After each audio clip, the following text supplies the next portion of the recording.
It's Friday night, time for crafts and pure delight. Paper, scissors, let's get started. With vintage tape, we'll be wholehearted.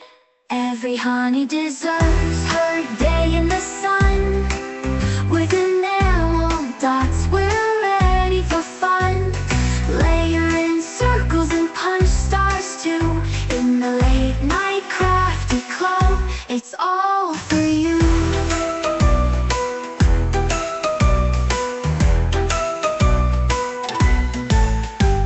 Glue sticks ready, let's make a plan. Planners in the office, supplies in hand. Honey half-season, whimsy arrows, crafting magic like true heroes. Every honey deserves her day in the sun. With enamel dots, we're ready for fun. Layer in circles and punch stars too. In the Late Night Crafty Club, it's all for you.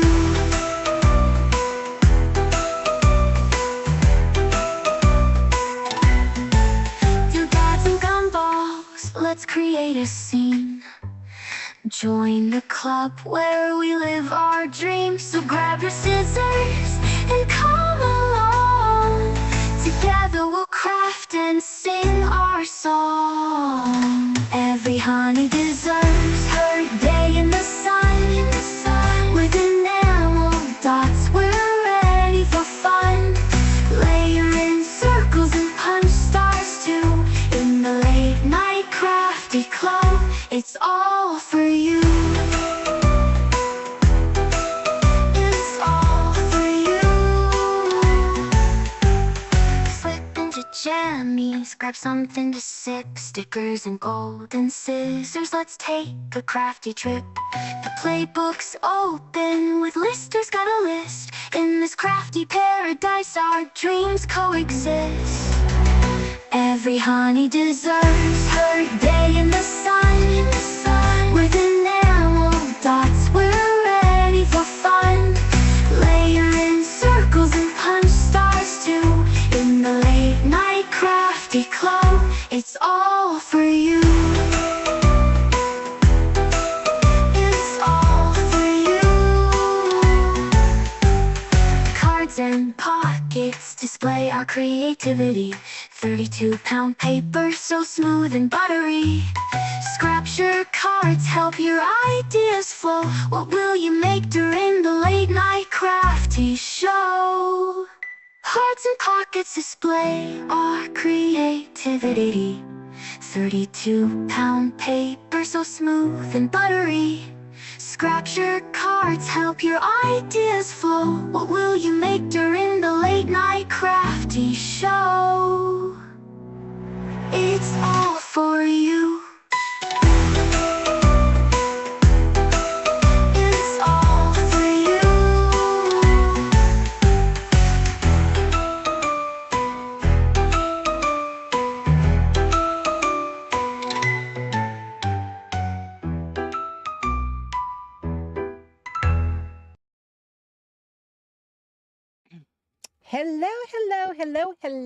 Hello, and welcome to the Late Night Crafty Club. Feel kind of like a little news reporter. This just in. It's Friday night. Welcome to the back of my RV in my little craft space. Welcome. Pull up a seat. Hang out with me a while. There we go. Ooh. You can see my father-in-law's lovely camouflage covered little trailer out the window.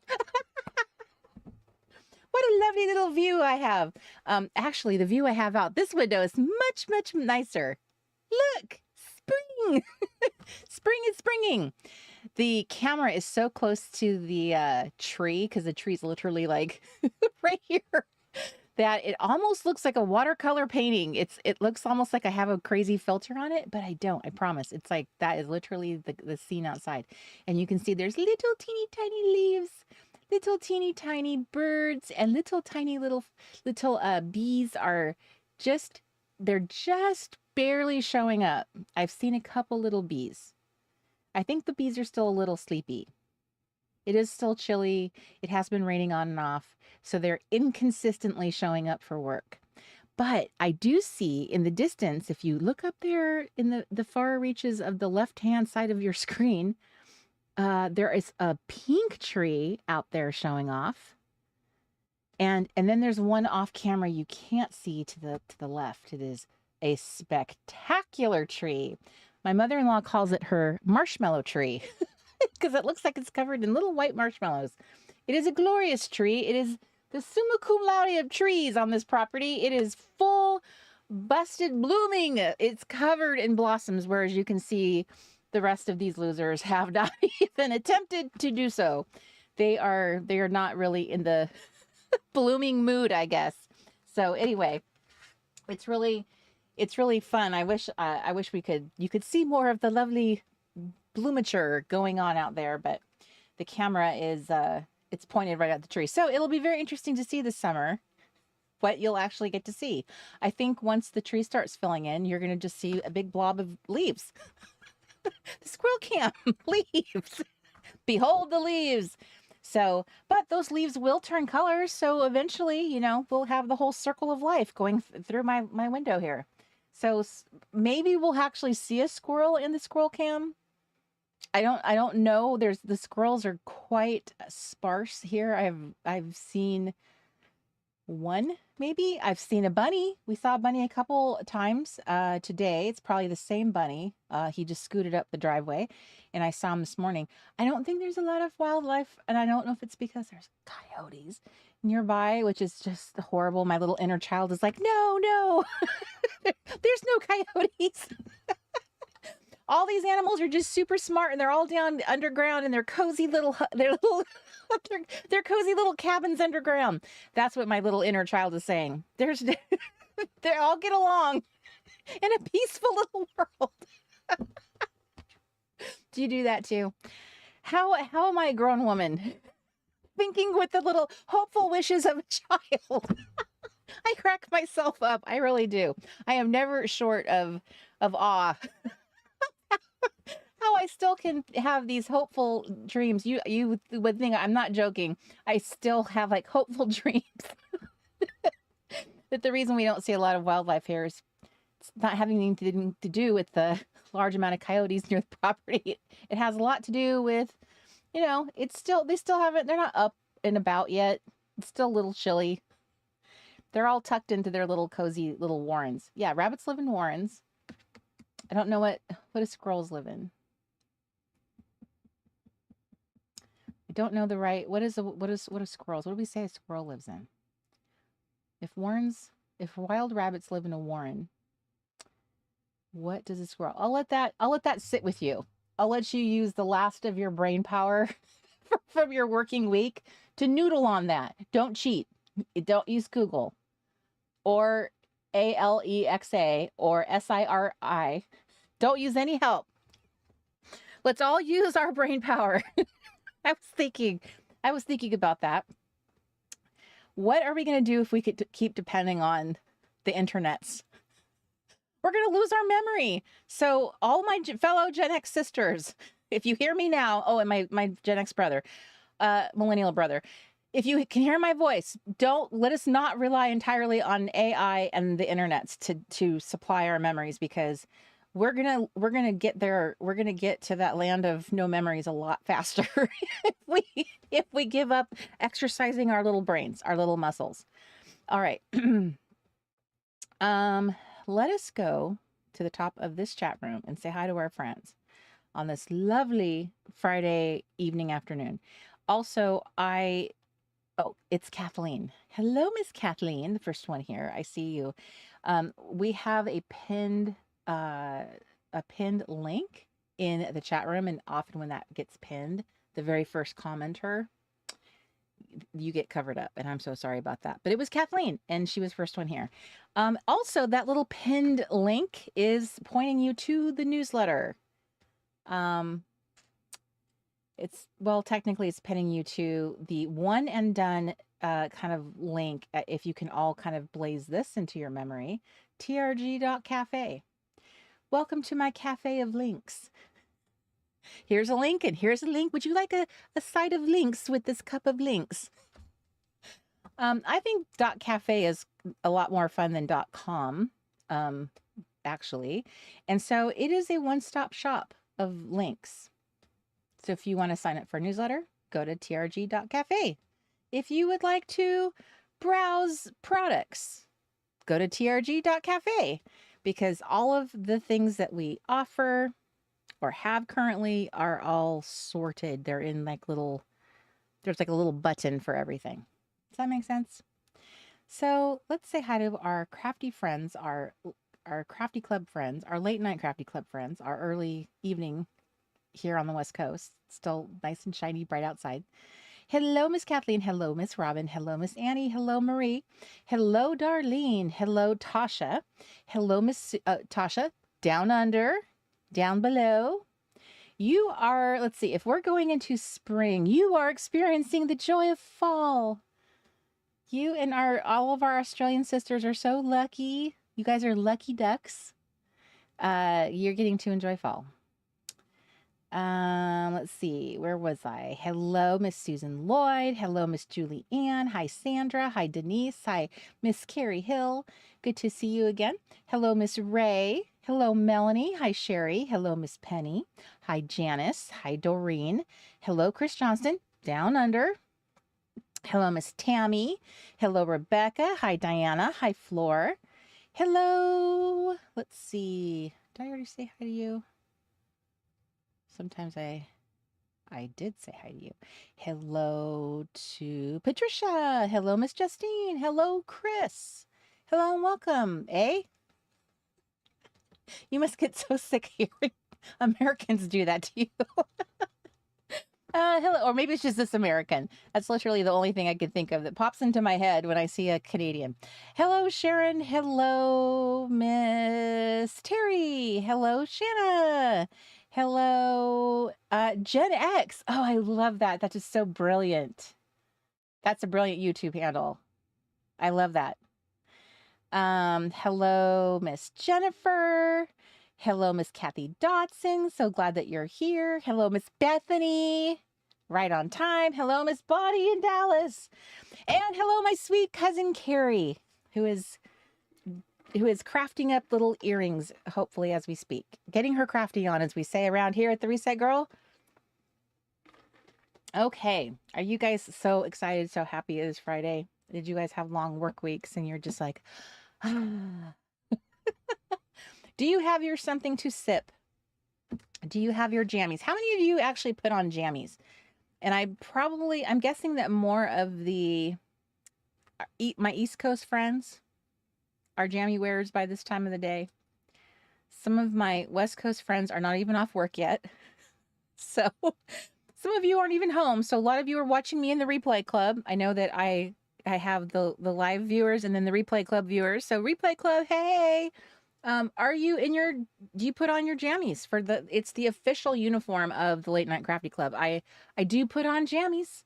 I always show up in my jammies, even if it's just my t-shirt and my jammy pants, which, that's not as cute, but I have worn that a couple times. So Robin says, no, not yet, because it's only 5 p.m. where you are, which makes you East Coast. I'm sorry. Makes you West Coast. Like me. There you go. Jen says, my jammies are also known as my office attire.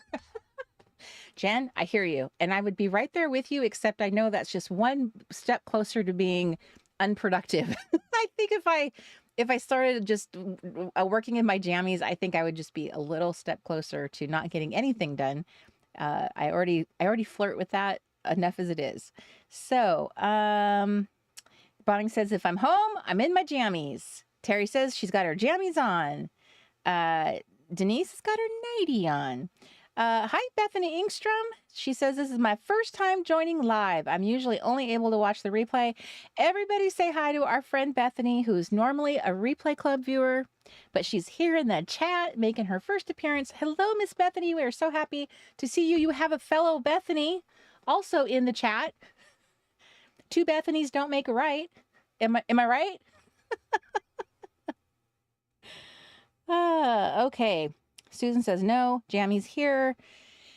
Julianne says I usually do, but we just got home from going out for a birthday dinner. Hubby turned 60 today, and we had awesome steaks at our Texas Roadhouse. Texas Roadhouse. They do have good steaks. Congratulations to your hubby. Please let him know that the Reset Girl wished him a happy birthday. And so did the monkeys in the zoo. That's awesome. 60, the big 60. That is a milestone birthday. And then let's see here. And then we have a lot of happy wishes and welcomes to Miss Bethany. Okay. So, yeah, so be sure to use that link to sign up to the newsletter. I did notice the newsletter number actually jumped for the Late Night Crafty Club. It's been climbing, which is interesting because the amount of people who, well, I guess that's not fair to say, because I think the views on each of the videos is probably it's obviously a combination of replay, and so it's hard to say, but I'm actually impressed how high the amount of newsletter subscribers there are for the snipping clip. Gotta lock that one down in my head. Snipping clip. The clip and snip. It's the clip and snip. Is it on the it's not on the thing. Oh, I gotta get that locked in. I believe it's the clip and snip, which is such a cute title, but for some reason my brain is having a hard time locking it down, making it so. So that is the name of our little Late Night Crafty Club newsletter. I send it out as a courtesy to you to remind you, hey, new month, new Late Night Crafty Clubs. Here's the dates for the month. And then I send them out to you the Thursday before every Late Night Crafty Club to remind you that it's about to happen. And that's it pretty much. And I might say, hey, we have stuff in the shop. Here's a link. That's pretty much what I'll do there. And I was being pretty good about putting like a freebie in there, a discount code, but I just was not able to get that freebie done. So anyway, let's see. Yes. So hi, Miss Edie. I'm glad you're here. Bethany says, two Bethany's make a party. It's the Bethany party. Do we get to come? Kathleen says that she works from home too, so my family laughs that I have day gowns and night gowns. I love that. You could just you could be like they are in Hawaii. They always have the muumuu. It's the official gown of Hawaii. My mom has a collection of them. So, hello, Miss J. Sheeler. I'm trying to remember. I don't want to say your name wrong. I'll just leave it there. If you wish to tell me the first name, I will, because I'm afraid I'm going to say it wrong. I don't trust myself. Don't trust myself. Okay. So, what was I going to say? So our next Late Night Crafty Club is April 18th. April 18th. Okay. So that's 2 weeks from now. And then we shall craft again. So every other Friday is pretty much my pattern. I had to break the pattern. We're having a Late Night Crafty Club. We just had one last Friday, so if you missed it, you can watch that replay. But I had to schedule another one right after it, so it sort of broke that little pattern. It kind of reshuffled it, but here we are. And then, so if you're new to the chat, new to the show, let us know, which, yay, Bethany did. She let us know. And should anybody show up, hi, Shelly, then just let us know. Just let us know. So I do have some fun little questions, some little prompts for our convo tonight. Some little memory. Jody! That was not what I was going to say, so I'm glad I said it. Jody, I love that name. When I was in like 5th or 6th grade, I knew a Jody, and I just thought it was the cutest name. And I've only known that one person as Jody, and I just don't, isn't it a cute name? It's a cute name. How many of us have known Jodys in our life? I just feel like it's a cute name. So, well, there you go. She just sold my newsletter. I'm going to just take a little clip of your little comment, and that'll be my testimonial. It was your newsletter that reminded me of that it was a Late Night Crafty Club night. See? Thank you, Jody, for selling the power of the newsletter. You don't even have to open it. I pretty much try and let you know in the subject line what's going on. So, okay. Hi, Beth. Hello, Miss Robin. Okay, so Julie says, I know a few. Jen says, me. Edie says, my bestie in high school was Jody. Do girls get named Jody anymore? I was thinking about this, about, the trends with names. And I feel like, I don't know what it is. Some names feel like they're really specific to certain eras. And then you just don't feel like girls get named that anymore. So that name really fits a certain era. I don't know. Maybe that is in my head. Maybe that is just my perception of things. So what do you guys think? I think, what kind of name do you think kind of like, throw a name out there that you feel like that name really fits this era for me? But I associate Jody with like a 70s, 80 name because I have not seen younger kids with that name. So it just sort of like pigeonholes that for me, which is cool. That's a great era. I love it. My name is kind of interesting to me because I never knew Cori's when I was growing up, especially spelled the way I spell it. And it always bothered me because I could never get anything personalized. There was literally nothing with an I. It was always spelled the more masculine way with the Y. And that's all if I ever knew a Cori, it was a boy. I never knew a girl Cori. And then all of a sudden, when I get older and, there's more social media, all of a sudden it seems like there's a lot more Coris in the world that are younger and they're spelled with I's. And a variety. They're like boys and girls. It's very interesting. And I noticed there's a lot more Coris that are boys. A lot of Coris out there. So just very interesting. Very interesting. I always kind of felt like my name was maybe you had a frustration with your name because you just longed for that personalized keychain. Like you sell your friends with the personalized stuff. This is before you could have anything customized. But you guys remember those days when you were just locked into whatever was on that rack or on the shelf. And if your name wasn't on it, you weren't getting it. And, that was painful. It was painful. But now, it's not as big a deal. But so Bonnie says, I've only known TV movie Jodies. Hi, Brandy. Good to see you. Hi, Arlen. Hi, Gents Creative. Jen says, one time in college, there were 7 Jennifers in my class. To me, that's another one. Jennifer. That is, to me, a Jennifer is such a best friend name. There's nothing like a Jenny. I had a Jenny as a neighbor, like she was a few houses down the street from me. She was the girl that knew how to do cartwheels, which I was so envious of.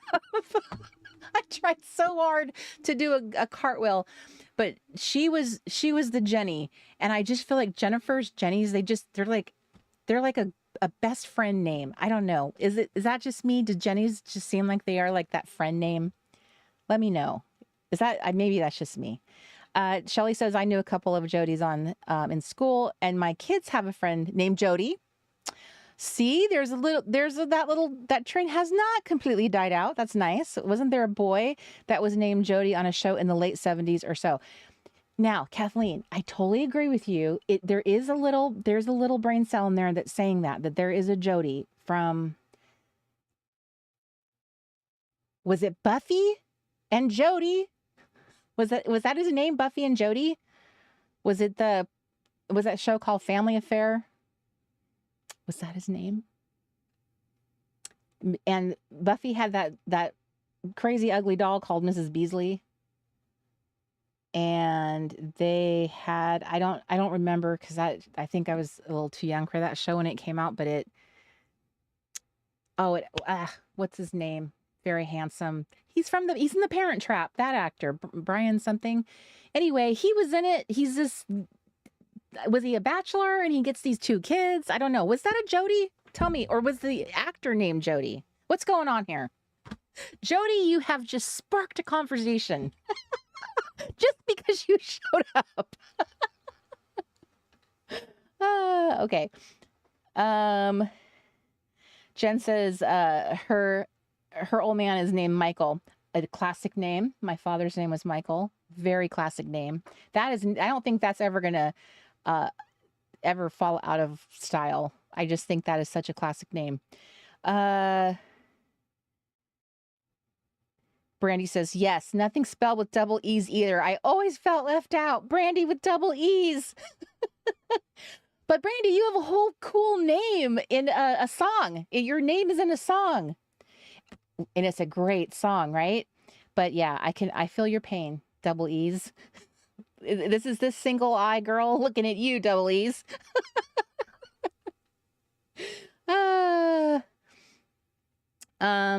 Okay. All right, so we are all on the same page. It was family affair. That little brain cell came to work today.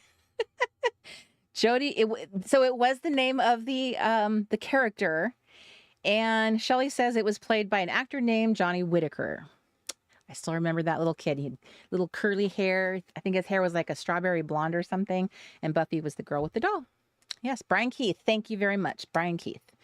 I have a lot of Brian Keith on the brain. I just couldn't remember his name because I've been looking at Parent Trap stuff. Wonder why I'm doing that. So, yes, Jody was the boy. Okay. No, Kathleen, Jody was not Brian Keith. Jody was Johnny Whitaker. He was the young kid.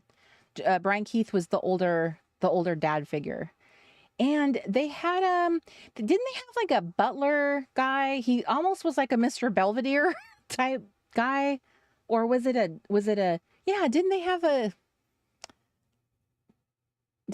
man butler kind of dude, or was it? I don't remember it being a woman. But I'll happily be wrong about that. But I seem to recall that being like a. And what's up with Mr. Belvedere? We need to check in on that, Gen Xers, because what was up with that storyline? How was this? That family looked like they were a suburbs family. Why did they have a butler named Mr. Belvedere? I need to revisit these things. I need to have a lot of questions.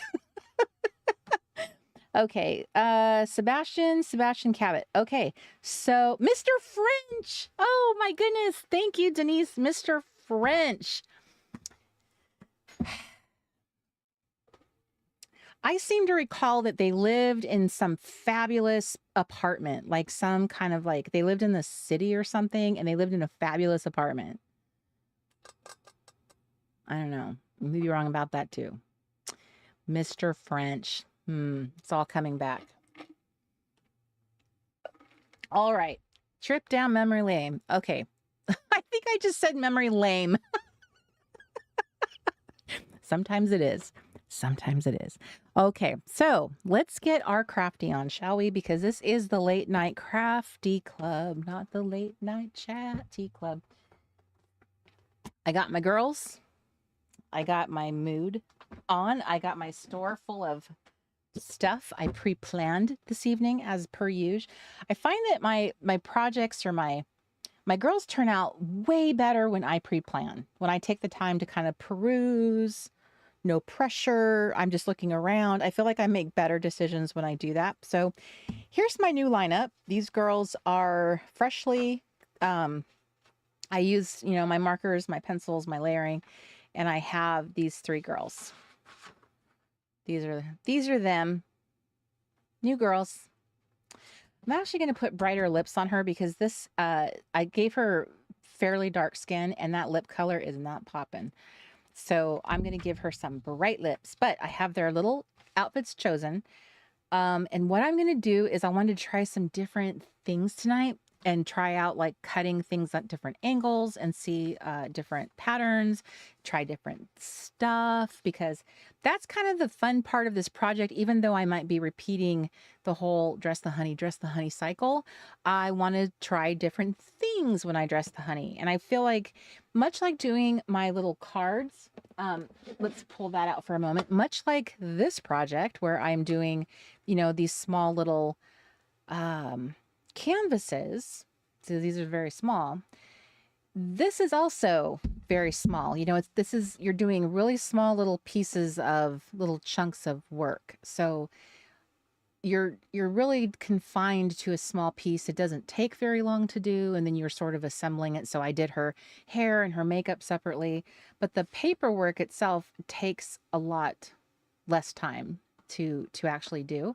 So it's a small investment of your time and your focus, which I think is a great suggestion for doing crafting when you feel like you're sort of in a busy season, when you're sort of in you're trying to make time for crafting, you're trying to keep your little crafty flow going in your life, picking smaller projects, like smaller craft projects that might involve less materials, less investment of time and effort, resources, money, space, all of those things. So small projects can be fantastic. Projects that use up your resources, like your stash box, like confining if I told myself, hey, I'm just going to print out a honey on demand as I need to, and then I have to dress her from everything in my stash box. That's a fun little challenge you can give yourself, or whatever that is. Maybe it's a coloring book that you're using and you want to use paper in it, or making the little index cards, or whatever it is that you want to do that's sort of like a small scale craft project. Those are ways that you can work through your little craft supplies, your paper supplies, for instance. And it can be very, very satisfying when you challenge yourself to something and then you rise to the challenge and you see yourself kind of take a big step forward in your creativity. I don't know about you, and please let me know in the comments. I'd love to know do you find yourself that you're very courageous with your crafting and you just play and you don't really have much problems with doing whatever you feel like in the moment? Or are you a bit more, maybe you feel a little bit more like you get in you have a style more established or developed and you find yourself you kind of stay in that lane and you're not really necessarily, I'm not going to say that it's always fear that keeps you from moving out of that lane. It's just maybe it's your comfort level, your comfort zone, and that's kind of where you stay. You find yourself kind of reluctant to leave that area. And sometimes it's you just don't know what you don't know. Maybe you would leave it if you had more time to develop it. So those are your three options. Let me know in the chat room, the chatty chat, what you think. What are your reasons? So we're at mood. I'm doing some shopping. Once again, I'm going to be pulling a lot of her, not just her. I'm going to try to do a couple, but I'm pulling from my Flow magazine. This is from 2019, so it's an older magazine. I'm going to be using the patterns. These are established from a prototype that Mark, my boyfriend, put together for me. So, and then I am using some paper that I pre-chose on my trip to Mood. So, great trip. I was done in just a few minutes. Okay.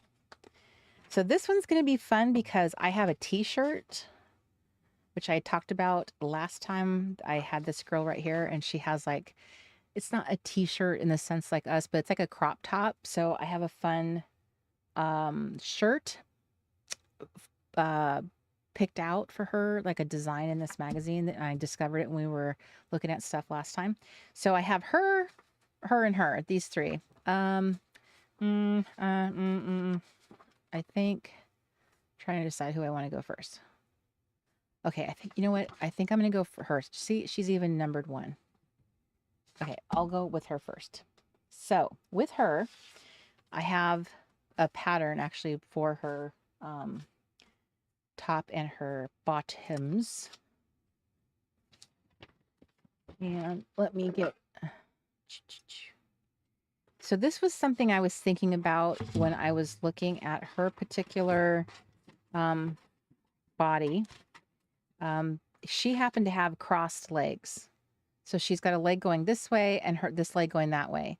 So as you know, if you were wearing patterned pants, you wouldn't just cut a pair, like you wouldn't lay this down on a pattern and cut it out. At least I wouldn't. I wouldn't cut that directly out of a piece of pattern and then lay it down. It would kind of look like how would I describe that? Like a flat piece of paper and then I would draw a line on it. That would not make her look as much as she's really wearing patterned pants. There would be like a little trick to making her look like she was in patterned pants. So I would draw it this way, but since I have the little pattern in place, I'm going to just use this. So how I would cut the the paper, is I would actually cut the pants like they're in two legs, like as if I was going to wear them. So this piece of, okay, never mind. So I'd cut this leg starting with this little spot here, and I'd cut this one here, this side, and then I would cut that piece right here, and then this piece here. So there'd actually be 3 pieces to that I'm going to cut out of this paper. And I think by doing that, this is what I believe. I believe in doing this, I'm going to end up with the pattern looking more natural. It'll make the pants look more realistic. I wanted to try cutting this up. It's like there's a little tiny gnat in here. This is like a bunch of stars, but in real life, it's kind of hard because it's shiny a little bit. I just thought this pattern was really cool. If I saw this, if I saw these as patterned pants, this would totally catch my eye. I really like stuff like this. That's kind of like quirky or kind of artsy. So with that spirit in mind, I'm actually going to try to make pants for her that I would actually wear. Because she's an artsy girl. She's an artsy girl. So if you were to look on this, you could see like part of that, like the list, this like little star field right here. You know, you could get that on that leg, and then this would be a whole other piece, and maybe you would pull that from a different part of the pattern, so it would literally look like she had different types of patterns. Hi, Miss Gail. Okay, so I'm gonna cut this piece out as one piece. So I'm gonna do, yeah, that's what I'm gonna do. And then here, I'll cut this one first. I'm pretty sure this is gonna work out the way I hope. Pretty sure. Let me know in the comments what you are working on or not working on. Maybe you are doing what a lot of you do, is you just sit there and watch me. I'll do the heavy lifting for you girls. You just lay there, just lay back on your little pillows. Just lay back, pretend I'm like fanning you. Have your little something to sip. I'll just be your little craft monkey sitting here. I'll just be entertaining you. However, if you wish to join me, I would love that. Otherwise, you have a craft monkey for the next, let's see here. You know, you got a craft monkey every other Friday for a couple hours. Here to entertain you. Okay, Julianne says she is searching through some ephemera for some mini journaling pages. The ephemera hunt, I love it. Robin is coloring with her alcohol markers in her activity pages. Robin, how are you loving your alcohol markers? Okay, so I'm going to put a little piece of this tape.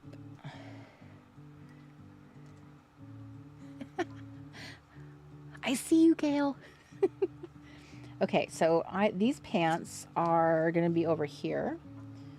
So I'm going to put them over here.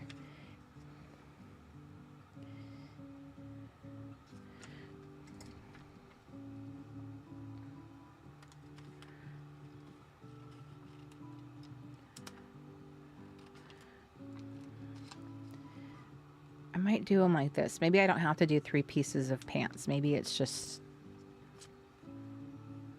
2. So there's a little trick for the alcohol marker coloring, because I totally get what you're saying. Alcohol markers can definitely be a little streaky. So they're definitely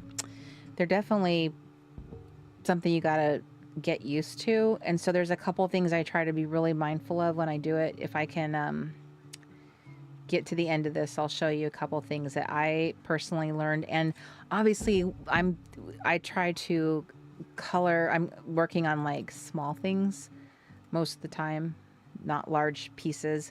I don't know. I see women using their alcohol markers for really large parts of like a pattern or a background. And I always think that's really brave. I haven't gotten to like that level yet where I'm willing to do it, because I just think it'll be very streaky. Very streaky indeed. Okay. So Susan is dressing a honey. Justine is walking her pups.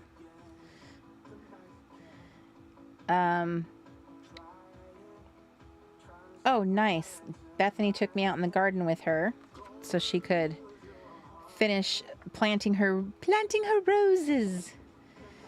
And Gail's going to work on her scripture journaling pages. Jody's going to do the easy peasy Bria Reese scratch art paper art for a low. That's a mouthful. I have mouthfuls myself. So for a low bandwidth activity, yes. Low bandwidth activities are good. There's my sweet cousin. Carrie says, I'm gluing backings to earrings. We're all crafting. We're all doing stuff with our little handsies. I'm going to have to I need to have some up close pictures of these earrings, my cousin. Bonnie says, I just unpacked my new stickers and stuff. Now I'm going to work in my craft journal. Nice.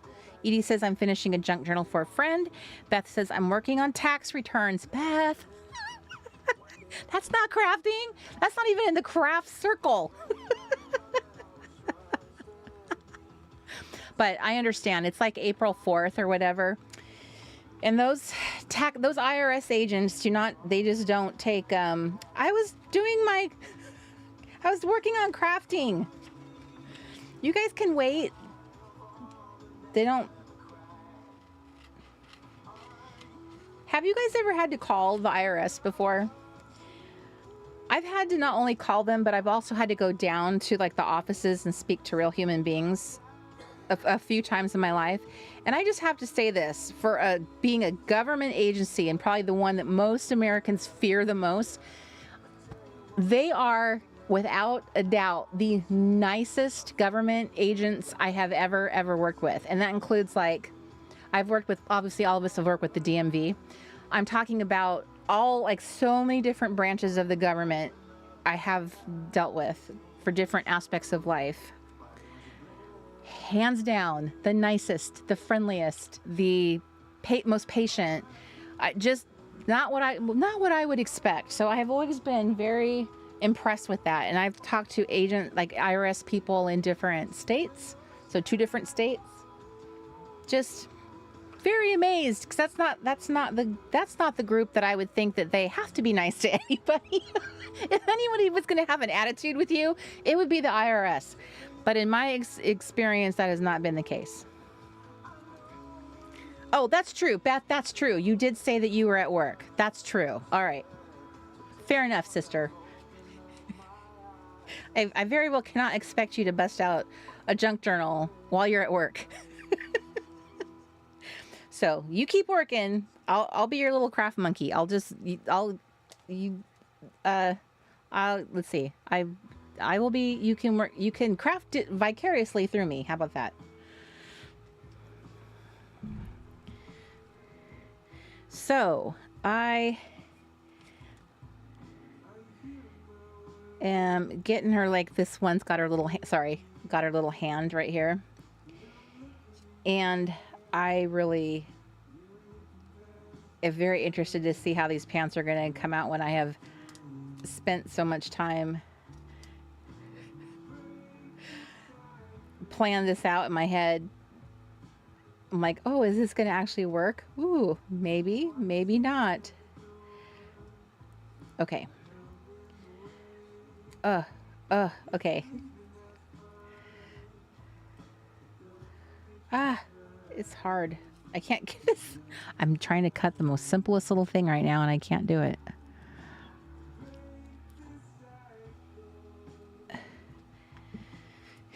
Yeah, isn't that fun, Terry? It's like all these fun little small crafts, you know, that you can kind of cycle through and pick something you feel like in the moment. And then I do very low lift crafting, like things that are not very complex, I would say. Okay, so I have one leg here. So this is the leg I'm going to put up. I want to get part of this little, that thing of the...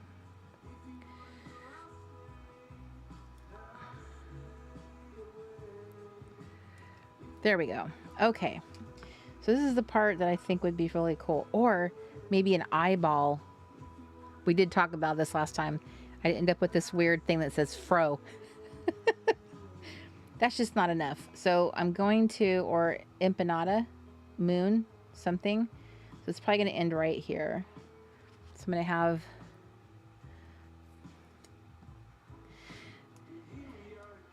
Hi, Karen. And thank you guys for being so sweet to your craft friends when they show up and I'm busy. Thank you for being good ambassadors of the Late Night Crafty Club. Let's see here. Janice is coloring in a coloring book. Jen's working on her planner. Chris is craft-minded, thinking of what to digicraft. Love it. Bonnie says, I make them wait till the absolute last day. I don't get anything back anyway. Right? Exactly. Exactly. Those the IRS agents, they can wait. Sometimes I've laughed at Mark ever since we switched over to like working for ourselves versus, you know, when you work for companies and you're just used to someone taking your money out of your paycheck. It's very different when you work for yourself and, and then you have to pay lots of money to Uncle Sam. And I have said many times to Mark, like, I don't see Uncle Sam here helping us pack stickers or do camp. I don't see anybody helping me plan this stuff. I don't see anybody working till 2 a.m. Where's all that help that I'm paying for? I know I'm getting so sassy, but it's a lot different when you switch that gear and you work for yourself versus being an employee, because being the employee, as long as I was, it's more painless. You know, you've accepted a job. Here's your pay. Here's the dollar amount we pay you an hour. And then someone just does your paycheck every, you know, payroll. They take the taxes out and it's done. It's like, it's a cycle that you're in, and that's just how it is. But when you work for yourself and that income changes and up and down, and when like good years, and Uncle Sam's like, give us more. You're like, but why? You didn't do anything for it. So yeah, it very much changes your attitude about things.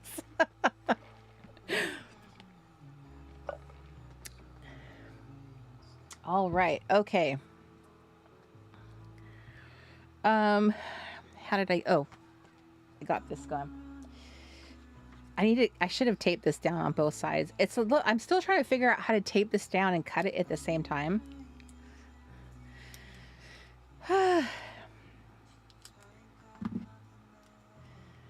Okay, let me try that again. Maybe I think I'm just going to end up cutting this all over again. There you go. I just did it all over again.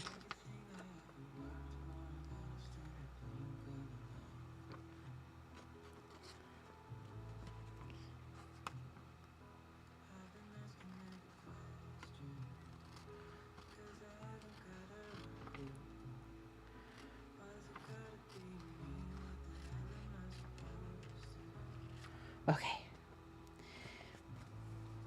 Oh, goodness. I need glasses. I'm not going to know what I'm doing. Imagine how long this would take me if I wasn't doing all this prep work ahead of time. Because it still takes a little while to like cut their clothes and stuff and make sure that, you know, you're cutting everything the right way so that it'll fit.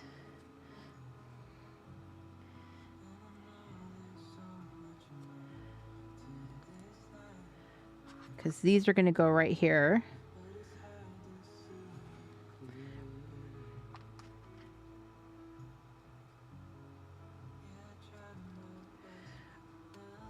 I think this singer is such a lovely voice.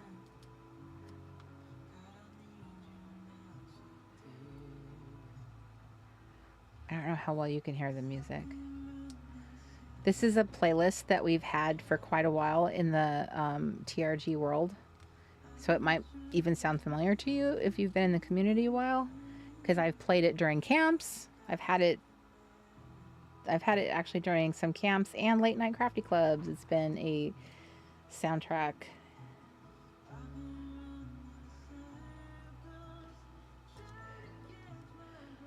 All my old playlists were all there when I signed back in, which is so lovely that they let you keep all your work that you've curated. Okay. Oh goodness. It's all this detail work right here. Oh my gosh, this is taking so long. Okay.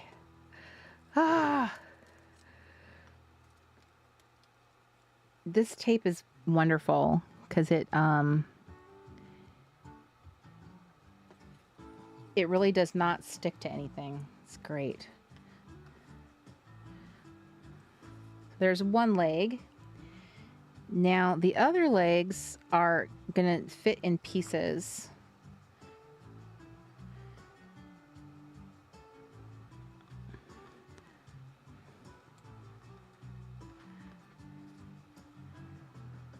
So I just need to cut out her hand out of this one. So if you like fussy cutting, this is actually can be very relaxing to do. This tape, Miss Edie, is this tape right here. It's the Scotch removable tape. Mark got this for me. I'm sure he is about to put a link up for you. If I know him. If I know anything about my husband, he is about to be linking stuff.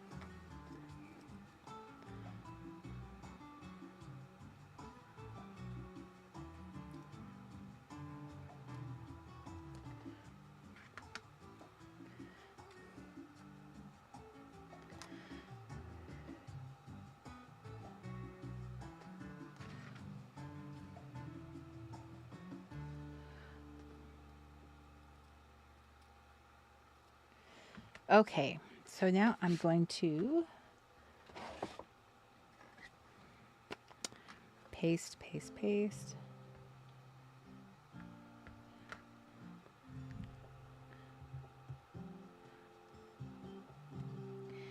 So Mr. Crafty just put a link in the chat room for this tape. And if you like being able to move, like repositionable products are fantastic for tacking things down so you can cut them. So the two products that I recommend is this one right here, the Elmer's Craft Bond. It's a repositionable glue stick. So this makes paper into sticky notes. Basically, that's as tacky as it is. It's kind of like putting sticky note glue on something. And then this removable tape. So I'm having no problem peeling it off of anything, whether that's like magazine, whether that's the vellum. It's just coming right off really easily. So it's just holding it down so I can cut it and then letting it go. So it's a great little craft tool. It'd be great for any of your little craft projects, but especially for crafting at camp. Just saying.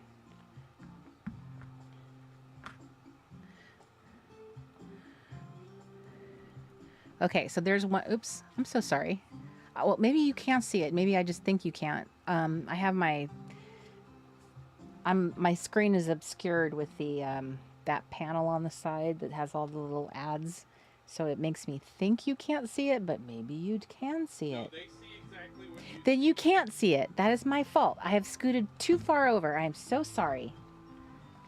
Let me move my goodies over. How rude. I invite you over to my house for crafting and then I hide it. Don't look.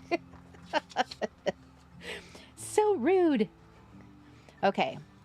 So There's one leg, and then here's...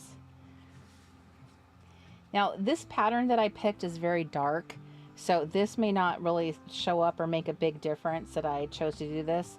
But cutting pants, especially because a lot of honeys have crossed legs, there's like, because they're showing them in motion, you want to think about that when you do stuff with them, because you want to show them, you know, in movement. And how we show movement is their clothing would be kind of moving along with their...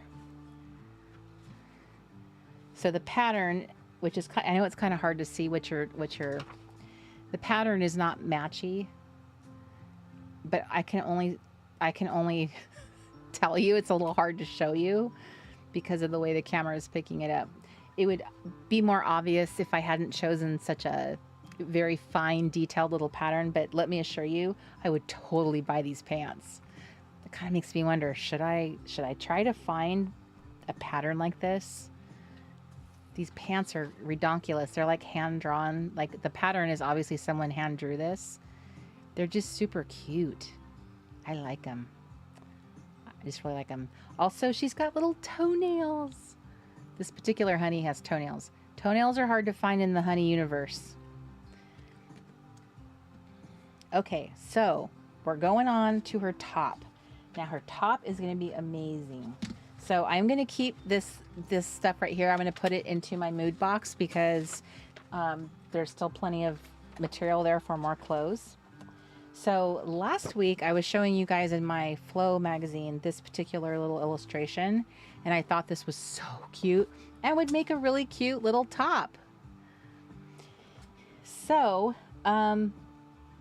I think that's what I want to do. I think that part of it is going to be like sacrificing maybe the text at the bottom. Or looking glass I gave you last night? Yes. So Mark gave me a tool that he has designed so that I could... Sorry, I knocked into the microphone there.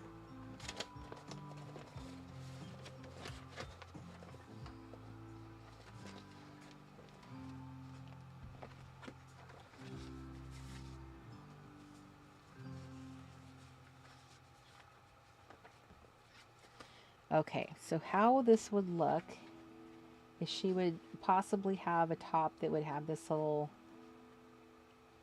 girl like that. Kind of like it's a graphic tee, which I think is really cool. It also has like 3 little yellow stars on her shoulder, which is really neat. So this would have, to me, like, it would look like a cool graphic tee. I think this would look so fun. So that's kind of how I'm leaning towards.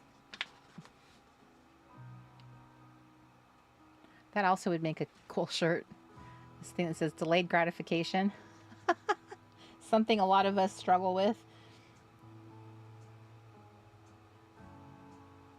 If I wanted to make a social statement, I would do that, right? If I was wanting to be, you know, have a... But I like this. I think I'm just going to go with my first instinct, which was this cute girl. I love these little stars. I just think that makes it kind of fun. So I'm going to just do this to make it easier to cut it out.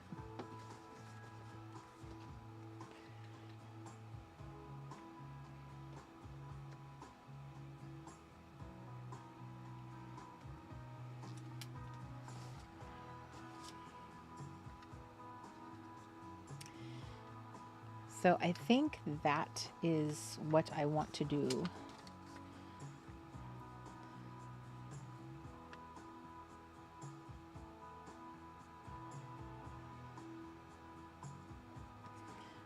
So now that I have the tape, I'm just going to show you what I was talking about. So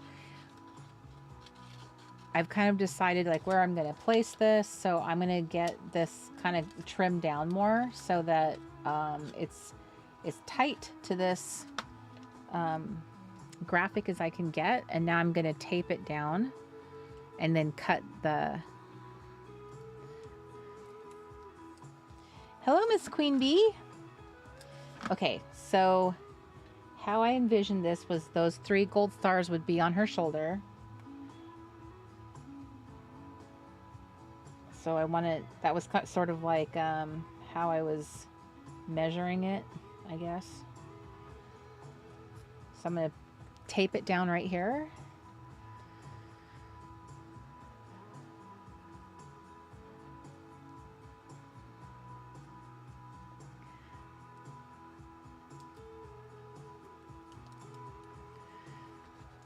Hi, Kim Keegan.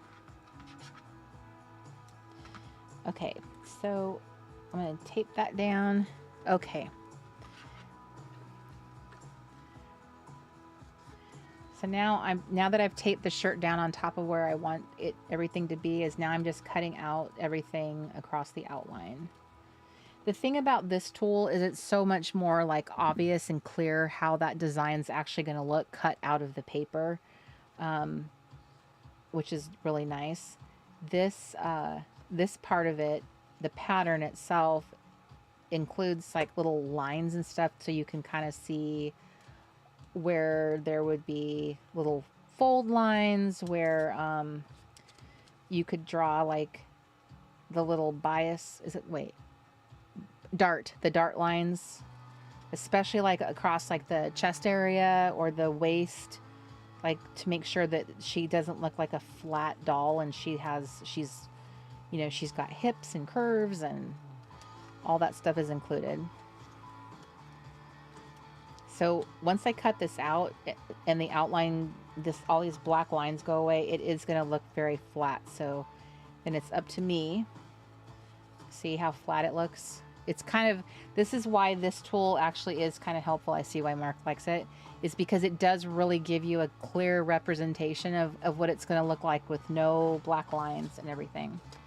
So the next step, and this is me being super like wanting to be very accurate and detailed. No, nobody has to do anything like this. You can be less detailed than I'm being if you want to. I happen to have Mr. Crafty who was trying to be super helpful, and he was saying, hey, how about this and this? So I am laying this here, making sure I line it all up. So I'm going to get this, hopefully. I'm going to trace these lines on here.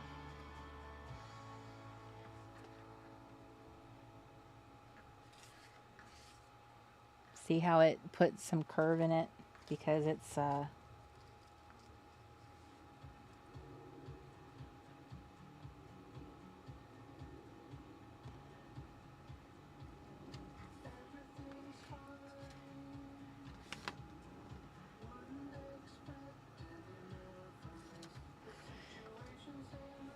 think I do want to put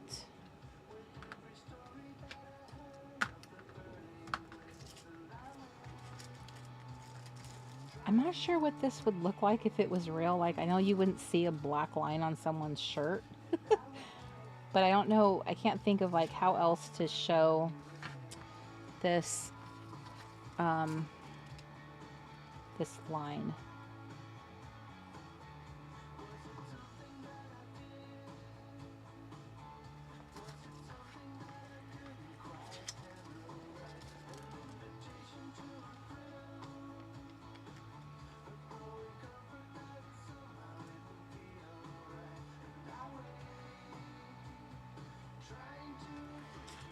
Okay.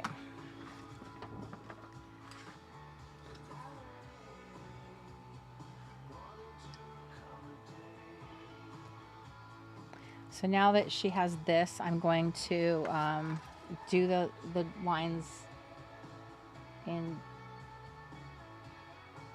black.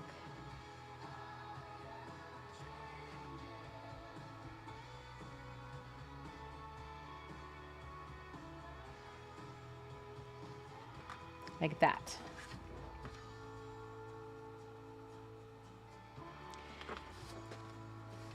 So I'm just going to put the faintest of black line along the edge of her top, just so there's some definition there. Miss Queen Bee says, the question, what is the paper you trace on? Are you talking about this paper right here? This is the, like, carbon paper. Do you guys remember carbon paper? The paper of our youth. Do you remember credit cards running on that carbon paper? Our parents would run that. I'm pretty sure we all had, like, I'm trying to remember. I think all of us probably are old enough that we probably had a credit card run on the carbons. I forget when that went out of style. I don't remember that myself. I do remember my parents running their credit cards through it, though. I don't know why I don't remember myself. Okay, so getting her top on. That's so cute. So so this is vellum. This right here is just vellum paper. These were printed on here. These are I don't know how to say this. So this is their, okay. So this is a drawing that was illustrated for us, and the vellum, the pattern that she has on was printed on vellum so that I could cut it out into like little patterns to make her clothes. So she's my first girl who's going under. The vellum is nice because you can print on it with your printer. So when we release these kits, you'll be able to print out a sheet of patterns. You'll be able to print the girls.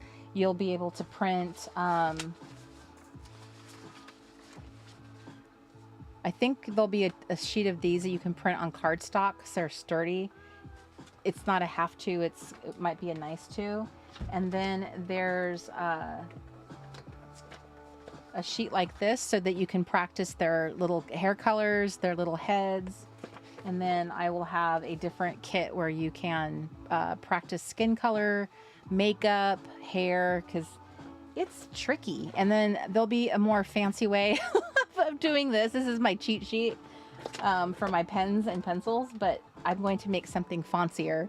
So it'd be really nice for you to have. Hi, Amanda. So I was just thinking that it would be really nice for you guys to have this like super nice little kit for being able to do these. So it's getting all fleshed out. I really like it. So what do you think? I'm liking it. And I definitely, once again, I'm gravitating towards red shoes. I don't know why. I always want to put somebody in red shoes. It happens over and over again. Awesome. Hi, Miss Kelly Anderson. Diana says she'd wear my outfit. I would too. I think it's super cute. It's very quirky. I like quirky graphic tees and like something, just, I don't know, it feels very youthful. So let's put some shoes on her. It's good to see your little face, Amanda. I'm glad you got it. I'm glad you're getting it back, or you got it back. Kelly's at a craft retreat. How fun. I'm glad you are getting to do that. It's wonderful that you get to take your little girls, your young ladies, out into the wild. Okay, so hi, Claire. You are on holiday in, I'm sure I'm saying this wrong, Benidorm? Is it Benidorm? Benidorm? Okay, let's practice some shoe colors. Do we want some blush pink shoes? I don't know, I'm kind of torn in between trying to match, like, at least match that. Ooh, how about turquoise? That would be a nice contrast. She's got mustard and pink. So turquoise is a fabulous contrast color. Love contrasting. That's not turquoise. That is some other color. I need to swatch these. I have not taken the time to do that. Thank you, dear. You're welcome. He's so proud of his little tools. Okay, so there's some feet that he made, some little sample feet I know that sounds so weird. Please don't judge. To see like you could test out different colors. That's probably a better way of doing it, is like treating them like color swatches for different inks.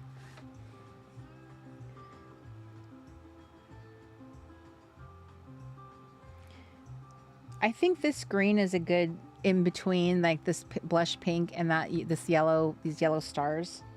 I think so.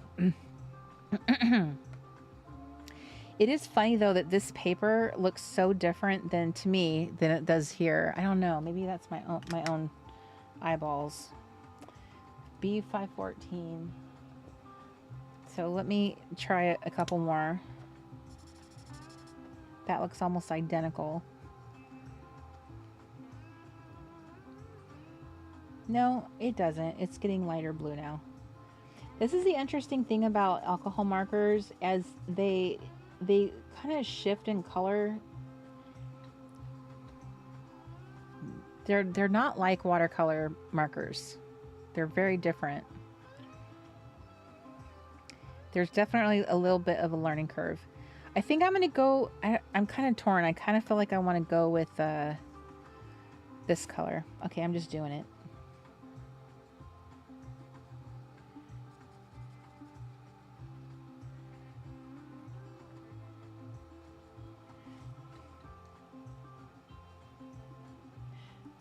Gosh, I'm so scared to do her.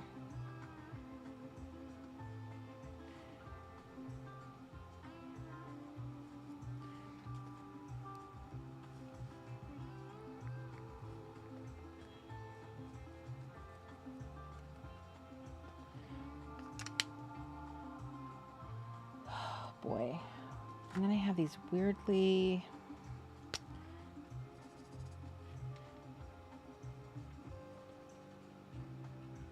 Okay.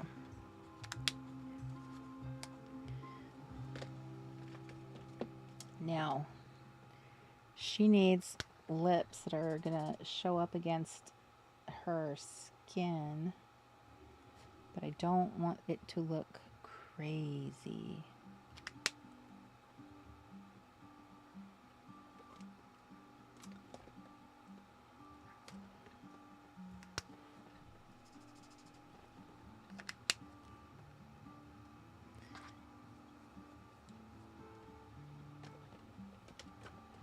I want to give her something a little more.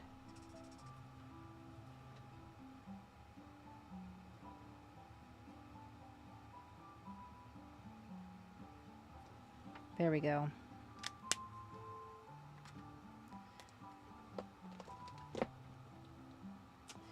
And then I have this as the skin color.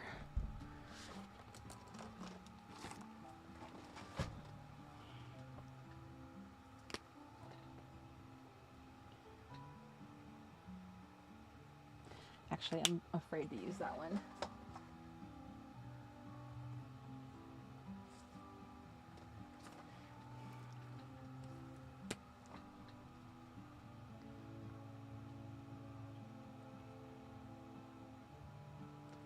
There, I'm just making the little cheeks a little pinker on the girl shirt that she's wearing. Okay.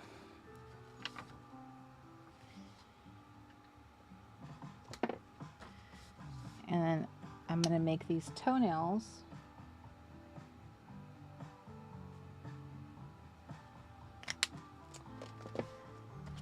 I love her. She is so cute.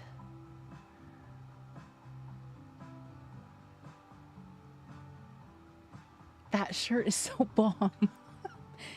She looks like she is like wearing some cool Japanese, like, I don't know, graphic tee and like some, I don't know, I like her. I like her a lot. Okay. So that is that's my take on her. These are kind of fun to have, like little swatches so you can test their feet. Okay. Oh, let's ask another question. I didn't ask any questions. Okay. So, name something from your childhood bedroom that you still wish you had. Name something from your childhood bedroom that you still wish you had. Ooh, Kim says, bejeweled jeans. I wish I had little tiny sparkles, Kim. That would be so cute.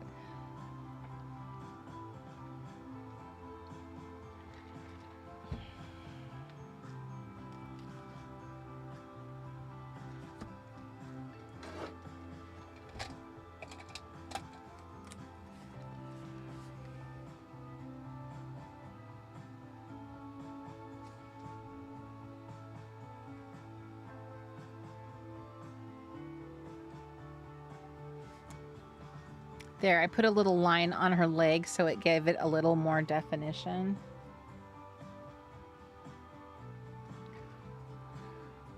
I think that looks better. Woo. Oh, and you know what she needs? She needs a ring. And I think the ring I can put on her is like a little tiny an enamel dot would make a really good ring.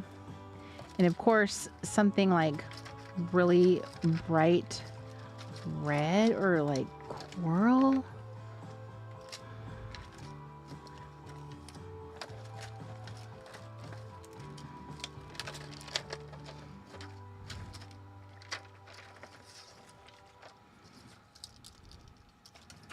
Kind of like this purple. I also like this color. These are really big. I know I have some that are smaller. So that would be white. That would be light blue. Would that be terrible? I'm coming back to the chat room just 1 second. That does not feel like the right color because I have a lot of bright stuff on her.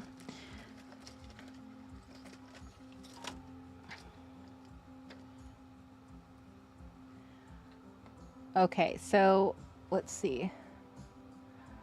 So my first answer to the question, what do you still wish you had from your childhood bedroom? I love Julianne's answers. My Tiger Beat posters. Okay, Julianne, you have to tell me, who was your favorite teenage heartthrob? I think that would be very telling. Amanda says, my mouse and the 3 babies that were sold from Avon. The mouse and the 3 babies. I had a lot of Avon stuff too, and I'm trying to think about like the mouse and the... I'm trying to remember that one. The mouse and the 3 babies. So was it just a little figurine? Or did it do something like hold perfume or anything? Or was it just the little figure? Diana says, my record player. I'm leaning that way too right now, Diana. I'm thinking that too. I had 2 different record players I got at different times, and that's a good one. Amanda says it was a stuffed animal. Oh, it was a stuffed animal. Oh. Interesting. I don't remember that. Kim says my Blue Princess phone. Julie Ann says my Panasonic radio tape player. Ray says my dolphin beaded curtain. I wonder, when you say a dolphin, did it have a dolphin printed on it? Like that's what, if you hung it up, you'd see a dolphin printed. Deb says my big pink wrist watch clock. Karen says neatness. Do you think about that though, Karen? Like your only responsibility, like for the most part, your parents, in general, let's just say in general, the biggest responsibility you probably had in the house was keeping your room clean. Like that was like your big thing. And then of course, a lot of parents would add on different other chores like emptying dishwashers, taking out garbage, feeding pets. But your room was your first kind of like big responsibility. If you had to share your room, that would probably also be really hard because then you might have to share it with someone who wasn't clean like you, or they were much cleaner than you. So that would be difficult. Bonnie says, I wish I had my Barbie townhouse and her yellow bicycle. I love them. Oh, Carrie says, the desk my dad built. Oh, I agree. Carrie, I support your answer. Chris says Thundercats and Silverhawks sticker book poster. Thundercats. Julianne says, my Barbie airplane and homemade Barbie clothes my mama made. Aw. Janice says, sticker books. Bethany says her waterbed. How many of us had a waterbed when we were kids? My parents, I have no idea. I don't know.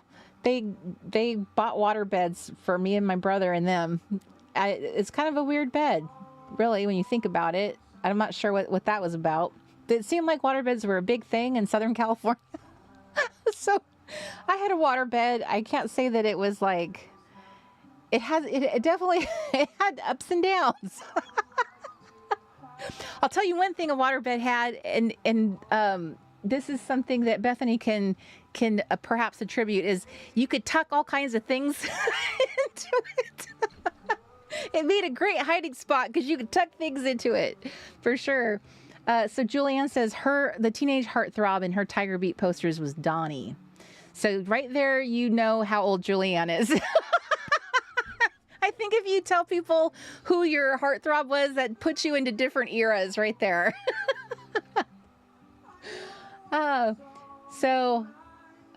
I just thought of something, Julianne. You are either the Donnie of Marie and Donnie, or you're the Donnie of the New Kids on the Block Donnie. So you could go either Donnie. It's like Donnie of the 90s or Donnie of the 70s. Which one is it? But I have a feeling if your husband just turned 60, that you're the Donnie of the Marie. I definitely think it'd be a little different if you were the New Kids on the Block. Okay, hi Kelly Johnston. Hello, our Canadian sister. It's been such a long time since I've seen your face. We're so happy to see you. So Josh Hartnett was that your heartthrob on your wall? Kelly, isn't it crazy to think that like you can remember him being a heartthrob on your wall, and now he's playing movies where he has like a teenage daughter? That's wild to me, how quickly that happened. Chris says a quadraphonic stereo. She wishes she still had that. And Ray says the curtain with strings of beads, and some of them were dolphins. It hung in my doorway. Gotcha. Okay. Chris says, what's neatness? Oh, LOL. Shelly K. She says my Nancy Drew book collection. Denise, hi Denise Thornton. She says my hammock. And yes, we have the water beds. Edie says I love my waterbed.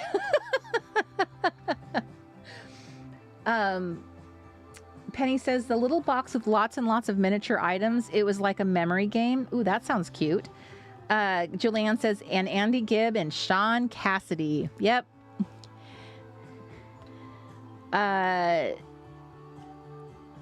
Penny says, I still have some of my Tiger Beat magazines. Bonnie says, my favorite teen star was Robbie Benson. Ooh, an unusual choice, Bonnie. Kind of a dark horse. I don't know. Do you think that he got a lot of press compared to the other young men of that era?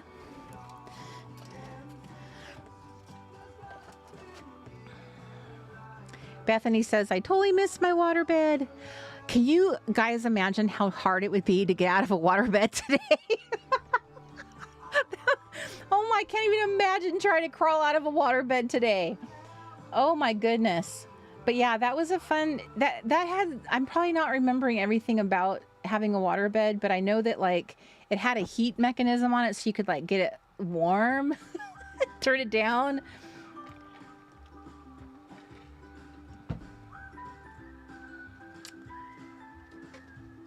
All I know is we had them for a while, but when we moved from San Diego to the Bay Area, they didn't come with us.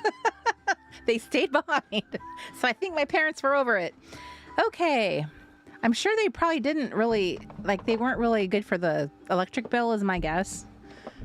There used to be, in San Diego, there was a really big waterbed warehouse, you know, like they advertised on the radio and TV and stuff or something like that. I can't remember, but all I remember is waterbed warehouse. It was they were such a big thing.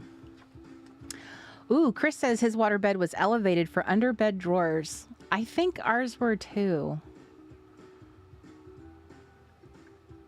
That's interesting. I think my brother had one like that, but I don't think I did. Now that I think about it, I think he did. Hi, Laura Dunnings. She said Leif Garrett was her favorite. I got to meet Leif Garrett at one of my jobs that I had. It was really weird standing there, like seeing him in person and knowing, like, I remember all my babysitters had a crush on you. That's what I was thinking to myself when I saw him because, you know, cause that's who he was at one point in his life, that he was such a big deal. Rebecca says her Beatles posters, that she wished she still had that. Penny's with you, Bonnie. She says that Robbie Benson is still fire. I feel like wasn't he in something, or like in the last 10 years he was actually in something or on TV or in a movie or something, or he was back in the, I feel like I saw a picture of him where he was actually in something, and I was really surprised to see him. Carrie Hill says Christian Slater was her heartthrob on the wall. So Julianne's down with that. She thinks Leaf was dreamy too. Bonnie says getting out of a waterbed now is probably like being an upside down turtle.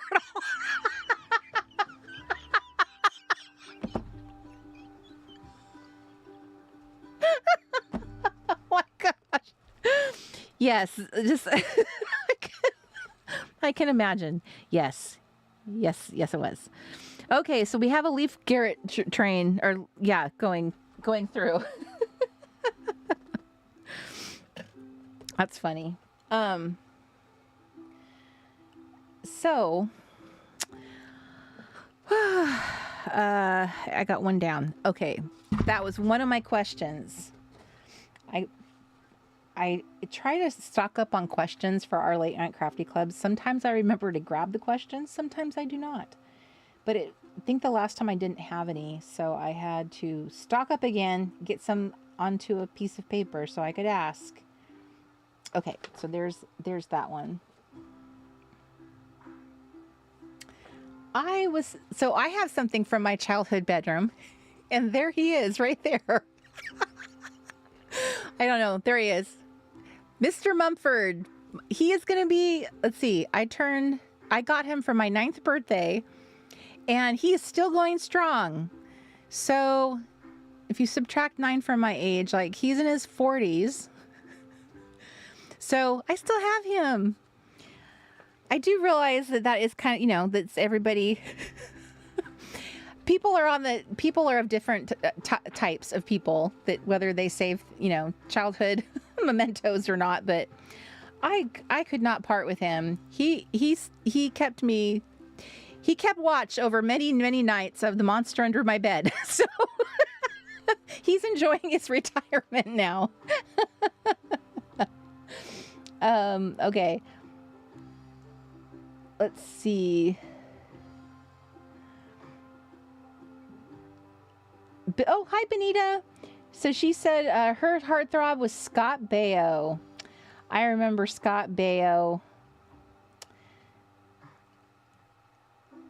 It's hard not to, because I think wasn't Happy Days like such a huge, like that was a huge show for so long, and then he became part of it because I think he was introduced because he was Fonzie's nephew, and he came in. Am I remembering that correctly? Maybe I'm not. So here's another little bunny trail. So Fonzie had a nephew named Spike, and he was played by a totally different actor, and he talked just like him. He was like a little mini me, and he was hitting on Joni, and then he went away, and then I could have sworn, I know Chachi was like the son of the he was the son of somebody connected to Arnold's. Was it like a waitress or somebody? He was like that. I think that's the connection. He was the son of somebody. I am trying to remember how Chachi is a part of that whole storyline. Let me know. Let me know what you guys think. I can't remember that now. And it's all because Benita said she had a crush on Scott Baio.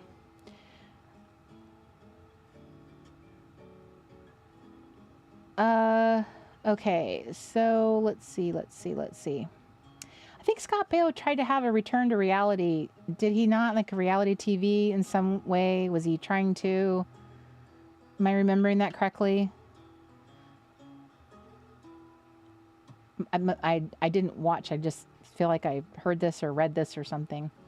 Julianne says, I recently watched The Ice Castle with Robbie. It's free on YouTube.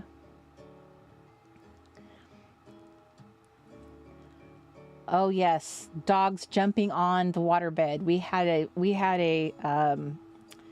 golden retriever that jumped on mine all the time. I'm surprised that no one said, don't let him jump on the bed. Penny says Davy Jones was her very first crush. Do you remember Marsha had such a crush on Davy Jones? She was the president of the Davy Jones fan club or something like that. Carrie says Robbie Benson was just on Severance as a super creepy guy. Somebody was just telling us about how Severance was so good and you should watch this. Of course, it means I have to subscribe to yet another platform to do so, but so Robbie Benson is back in the... Oh, you know what? This just popped into my head. This flashed into my head.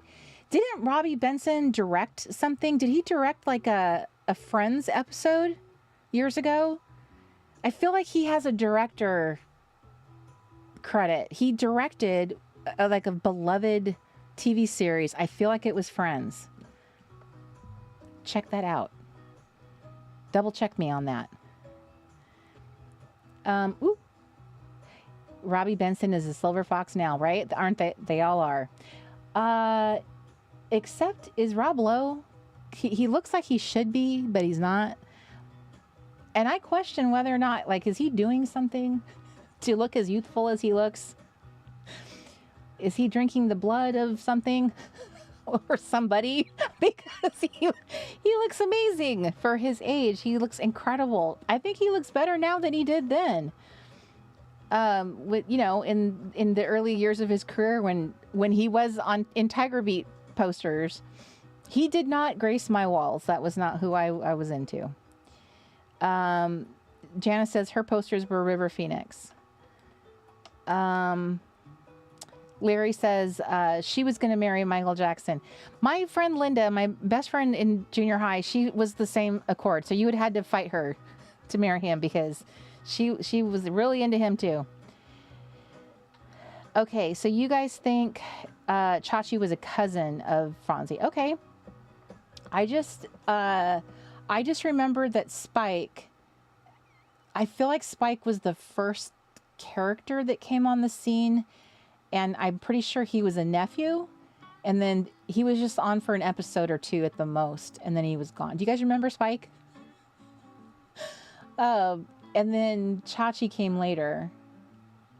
But I remember that he had a mom, like almost like a single mom, almost like a divorced mom, and I remember that really well.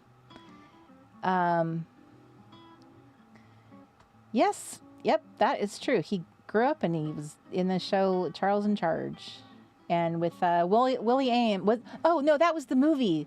He and Willie Ames were in that movie, that 80s movie. Willie Ames of 8 is Enough. He and Scott Baio were in that movie. It's one word. They were like, Scott Baio was like this nerdy sciencey guy, and he had a nerdy sciencey girl. They were like lab partners, and they made something happen that made some superpower happen. Come on, help me out now.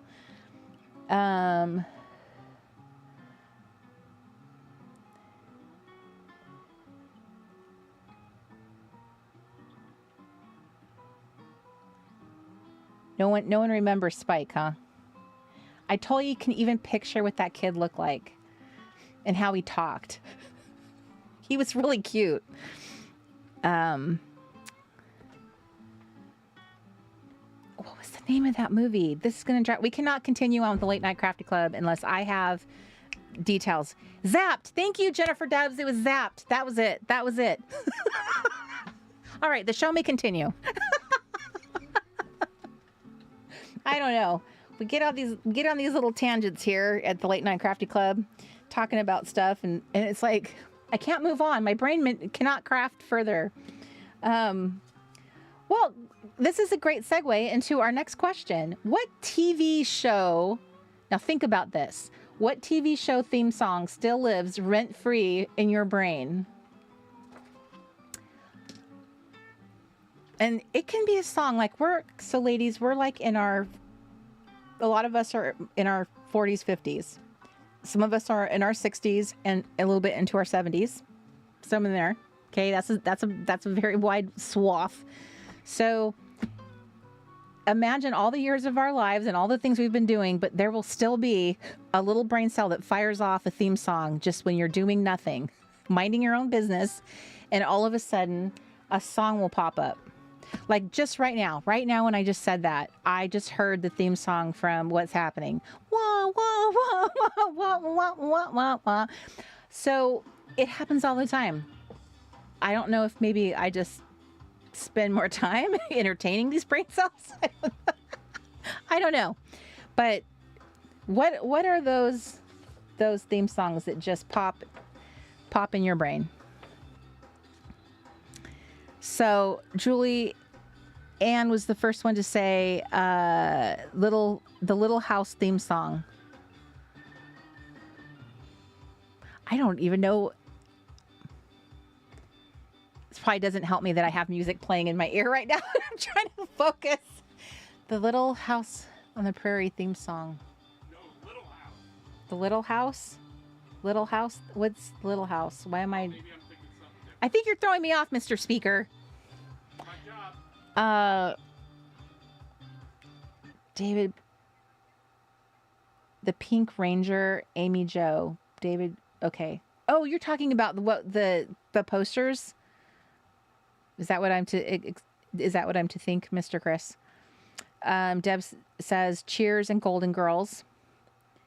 Those are classics, right? They're like embedded in there. Miss Carrie says Grizzly Adams. All right, Carrie, you're gonna have to sing that one to me because I couldn't. If there was a lineup, I couldn't pick Grizzly Adams if I had a gun to my head. Grizzly Adams. Well, okay. I don't mean to mock you, but I'm mocking you. Okay, you're gonna have to sing that tune for me. I require it the next time we see each other. Because I didn't know it had a theme song. That's hilarious. I would not have guessed in a million years you would pick Grizzly Adams. That's awesome, cousin. Now that I'm done laughing at you. Maybe if I heard it, I'll be like, oh yeah. But I don't think we watched it. So that's probably why I'm like, yeah, I can barely picture, like, imagine the, what do you call that? Like the intro for it. Penny says Unsolved Mysteries. Chris says Gilligan's Island. Janice says Family Ties. Wow, we're getting a lot of variety here. Gilligan's Island. Janice says Family Ties. Gilligan. Doreen says The Flintstones. Right? Chris says I Dream of Jeannie. Bethany, Saved by the Bell. Laura says Laverne and Shirley's theme song, which is like the hardest song to sing. They're saying a bunch of stuff we don't even know. Bonnie says Speed Racer. We watched it after school every day. Go Speed Racer. Go Speed Racer. Would you say that Speed Racer was like... Speed Racer was anime. That's like... We were watching some early anime. It's kind of cool to think like there was anime all throughout our childhoods too. It just wasn't as prevalent as it is now. But there was that, and there was another one too that I used to come home from school to watch, and it was different. I was trying to look it up a couple of years ago, and I couldn't remember what it was. Facts of life. Yes, facts of life. Welcome back, Cotter. That was a good one. Welcome back, Cotter. That guy had a really nice voice. Welcome back, welcome back, welcome back. Shanna says Sanford and Son. Same here, samesies. You know, like for being a little kid who didn't even understand that humor or half the things, like I always thought he was mean. He just seemed like a mean, grumpy old man. Him and Archie both. Like, but my grandparents watched both of those shows, so if I was ever around them, that's what was on TV. And I always thought it had a great theme song, though. A very good theme song. Oh, that's what I thought, Chris, that you were answering that.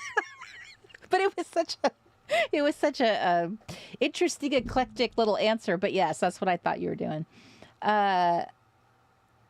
Partridge Family, Dukes of Hazzard. Her husband is chiming in. Dukes of Hazzard, that was a good one. Sherry Susan, Friends. Yes, yes. Scooby Doo, Robotech. Is that it? Floor, you may have just solved my mystery. Robotech. I'm going to look into that. I'm going to see what era that was on TV. That could be it. Oh, maybe not. Maybe I'm doing it right now. Why did that just like land in my head? Fresh Prince of Bel-Air, The Waltons. Wish I could get some of you guys to sing some of these to me. That'd be funny. You know, with the advent of all this like stuff that we have at our fingertips these days, I could have you guys record yourself singing stuff and submit it anonymously, of course. And then we could play it in camp. It would be so cute. Wouldn't that be so fun to have you guys sing little songs? I think so. Okay. My little lips were getting dry. Robotech. Was this it?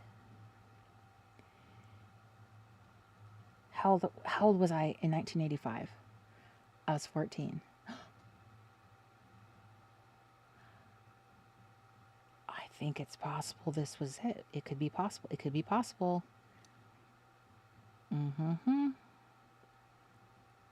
Interesting, interesting. I will have to look into this some more. It's so interesting looking into these things, like what was on TV and stuff.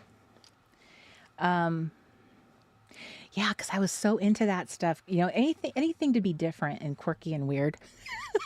To be like, you guys go watch that trendy stuff. I'm gonna go watch the weird stuff. But I do remember one show that during that era that I did like a lot was it was a Canadian teen drama show, and it's the one that what's his face? He's super famous now. But he was on, the show was called 15, and it was a Canadian teen drama. And it came on that same time frame. But who am I thinking of? He's married to, I don't know why I'm blanking on his name. He's the same character in every movie he plays. He's basically himself in every movie he's in. He just has a very, very dry kind of sense of humor delivery. Ryan Reynolds. Ryan Reynolds was in a teen drama. Do you guys remember that at all? Does that sound familiar to you? And he, it was really cute. Oh, My Canadian Friends. Do any of you remember that? Did you watch that show? Am I hallucinating that whole thing? Wasn't it called 15? And it was, I can even remember the other actress in it. She's this blonde. She was blonde. She was really, really pretty. She's in the movie with Josh Hartnett. She's the one that plays the alien. I'm pretty sure it was her and him. Do you guys remember that? My Canadian Friends? Anybody? So yeah, I had a little crush on him then. I'm pretty sure that was the name of it. Yes, Benita, WKRP in Cincinnati. I'm living on the air in Cincinnati. Cincinnati, WKRP. No, not I. Yeah, you might be. You think you're too young. I think you're just a tad too young for that one. I would need to have, I think Kelly Johnston might be too young too. I need a Canadian who's closer to their in their 50s. That's what I need to check me out, to double check my work. Three's Company, One Day at a Time. That was a good one. That's a great song. There's some really, really good song lyrics, huh?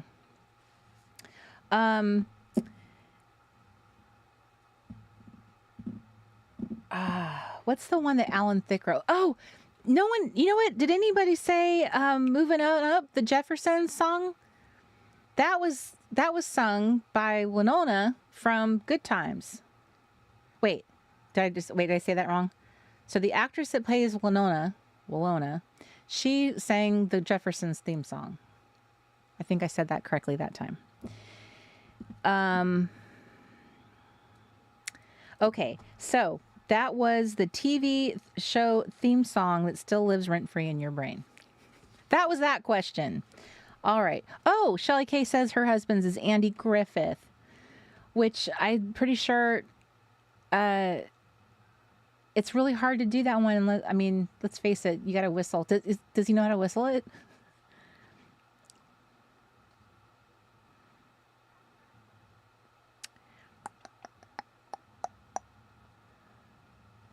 Bonanza. I missed that one. Sorry.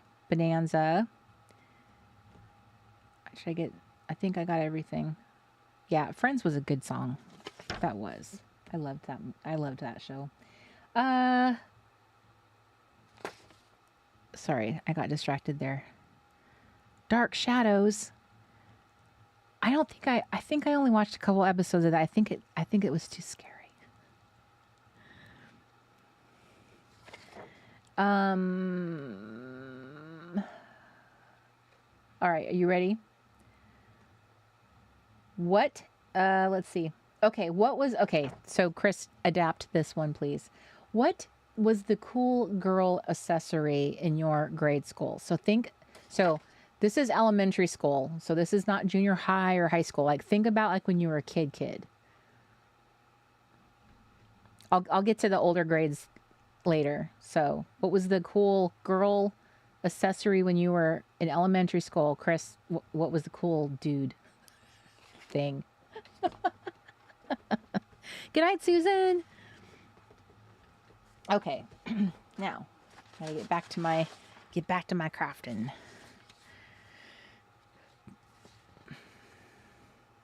Okay, I really wanted to.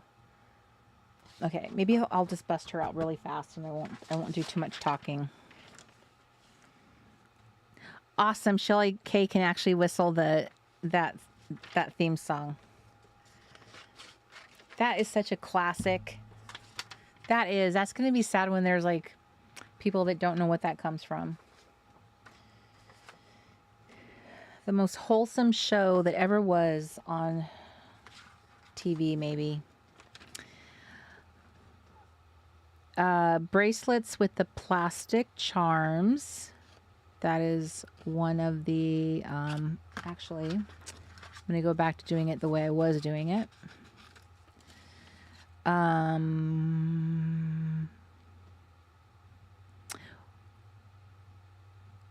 whistle it when his southern accent gets strong just to tease him. I love that. That's a nice little psychological warfare. That's still very loving. Bracelets with the plastic charms, Converse tennis shoes, Bonnie Bell lip smackers. Now, here's the question. Do you pronounce them Bonnie Bell or Bon Bell? I don't know how you pronounce them, and I'm just trying to think, how do I pronounce them? How have I pronounced them all those years of my life? I think in my head I probably was saying Bonnie Bell. But it is a good question. Fashion boots, leg warmers, and jelly shoes. I remembered the little jelly shoes. Tinkerbell makeup, Nike shoes with the red swish, yo-yo sandals, and ditto jeans. Yo-yo sandals. I don't remember that name. Maybe if I saw a picture, I would recognize them. Yo-yo sandals and ditto jeans. Jelly shoes, yes. Neon colors. Poochie. That name sounds familiar. Jelly shoes. Loves Baby Soft. Plastic bracelets and jelly shoes. So we got lots of the plastic bracelets and jelly shoes. That was a thing. Those little plastic, the little rubbery bracelets. And well, actually, they had two kinds. So they had the hard little plastic bracelets that were like the really thin ones. I remember those from being really little kid. And then later when like Madonna came around, they had the rubbery kind that you could stretch. Now, depending how old you are, that may have been when you were a little kid. So Julianne says satin jackets. Robin says, I went to Catholic school. We all look the same. That's probably why schools love uniforms, so that everybody looks the same and nobody has stuff that someone other kid doesn't have. There is a benefit to that, I suppose. Denise says, I've been bouncing between you and the weather. Family's currently under tornado watch and flash flooding. I'm so sorry, Denise. There's a lot of we must be in tornado season. Is that what we are? Because I feel like that's been happening for a while now. People have been saying that. So Bonnie, like Bonnie. So Lara, you say Bonnie. Julie says tough skins. Deb says I just say lip smacker.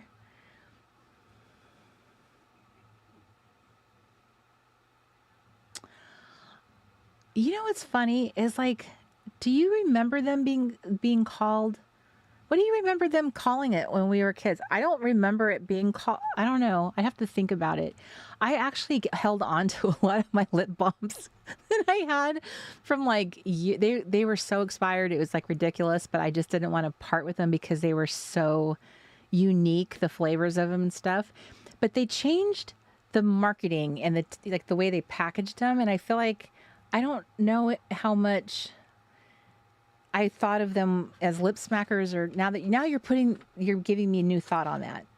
Is it lip smackers I thought of them more as, or Bonnie Bell? Bonnie Bell is what I think there was other things in their line that I think I associated more with that name. And I'm trying to remember what it was. Was it like lotions? Was it some other product that they sold?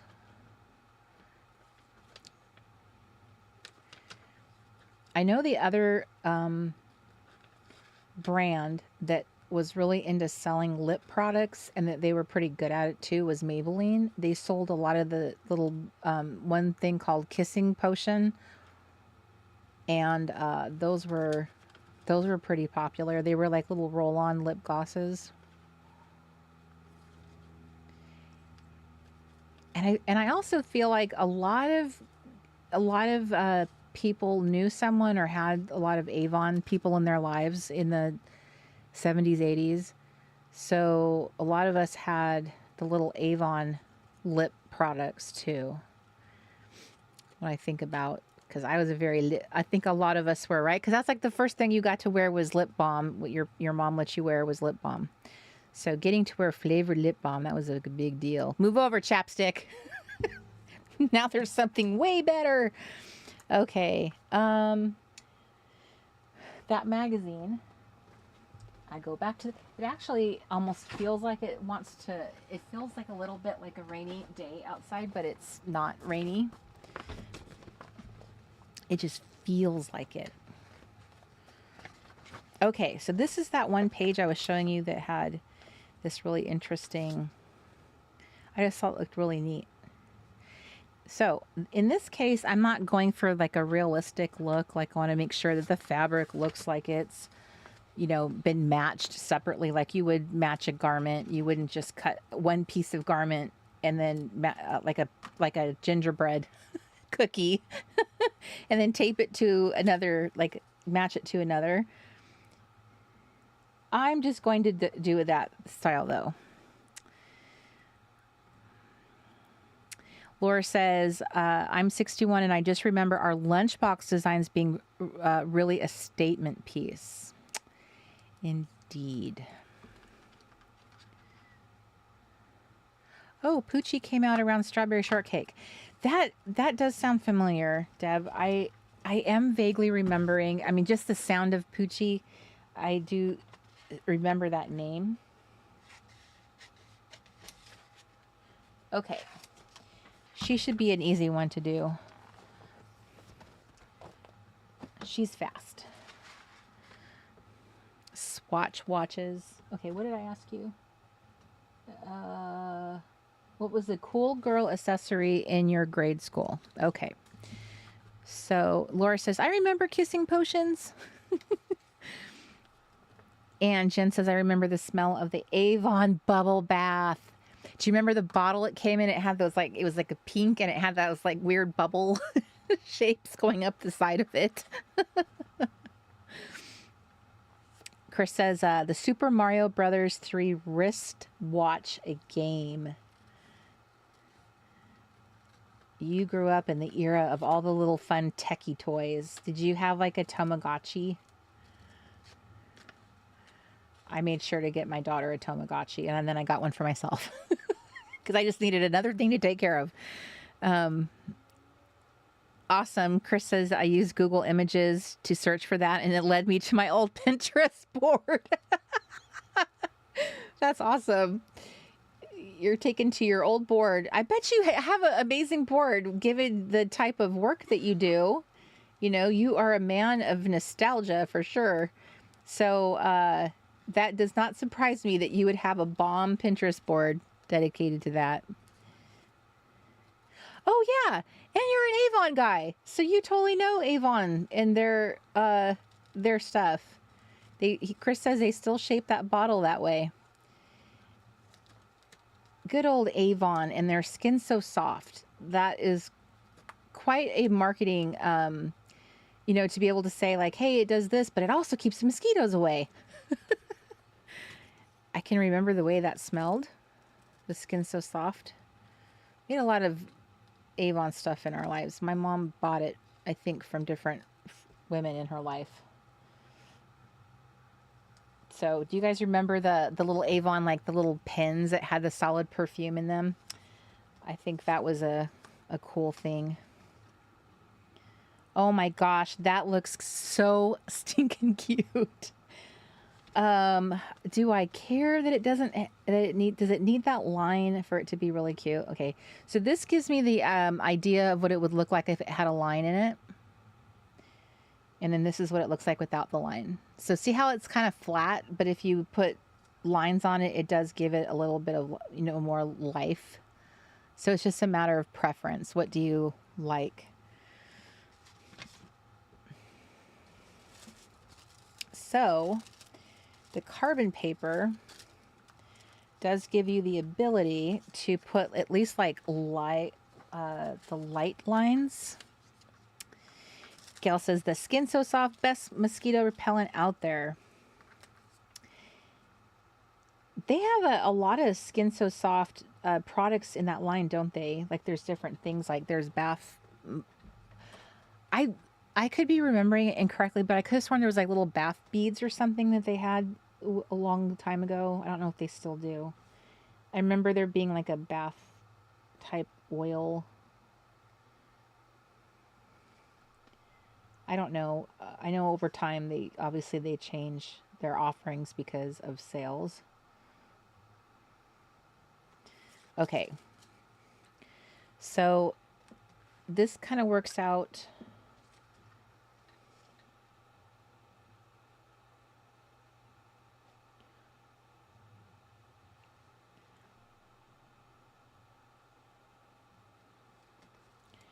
Question is, do I want to put this line up the middle? And the answer is yes.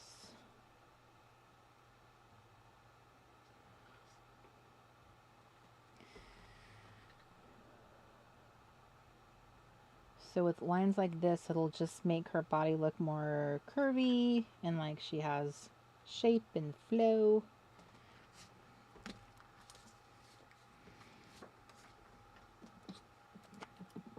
Thanks, Terry.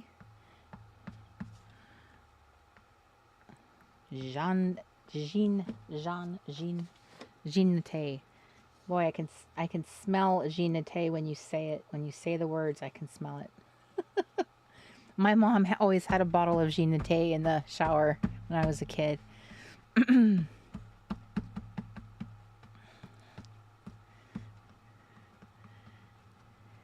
Jordache jeans.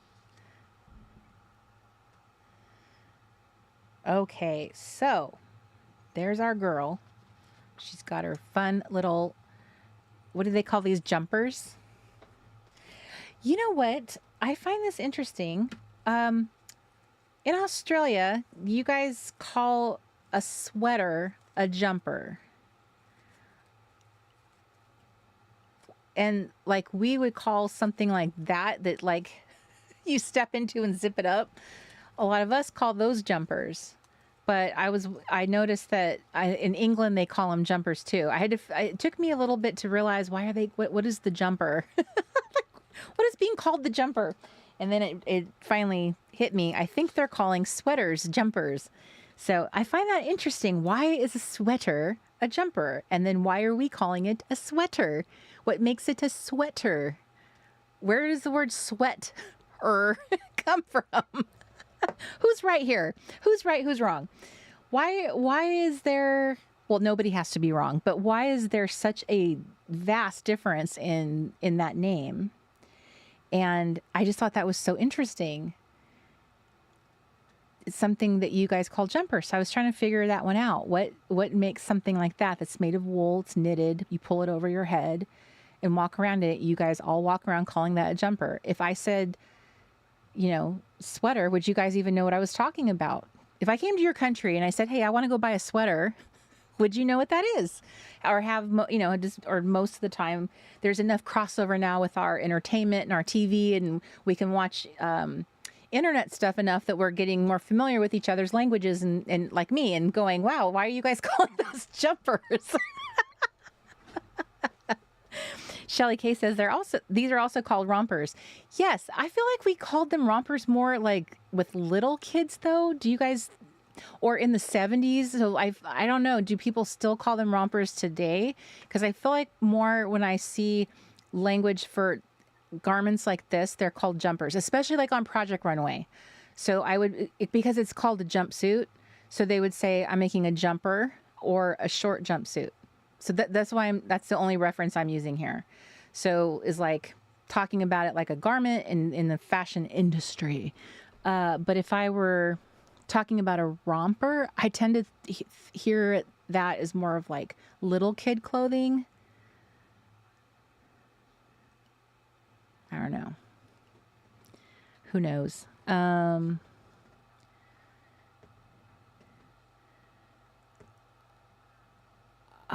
Kathleen, the toy I think you're referring to, I think that toy is made by Tupperware. I think that's the one, because I had that toy.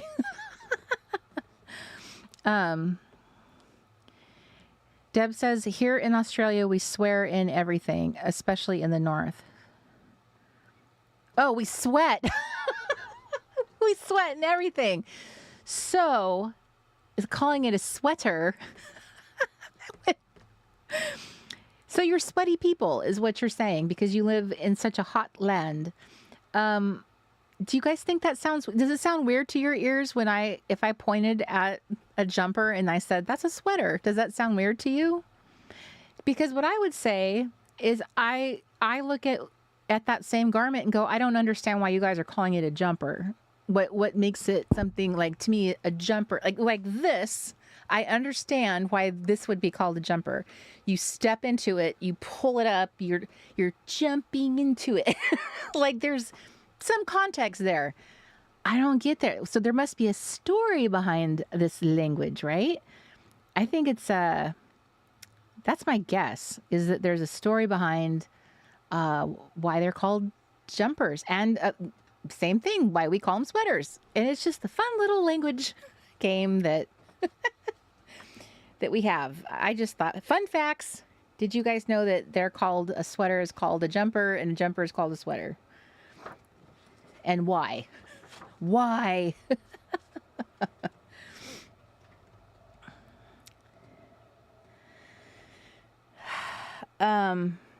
So I feel like, again, my eye wants to go to something teal, something tealish. Of course, if I do teal on her, does that feel like I did too much teal? Are they, you know what, though? They do look like they've all been designed by the same designer. Maybe this is the same fashion designer. This is her capsule collection, right? So if that's if that's so, then I would expect her to have very similar things.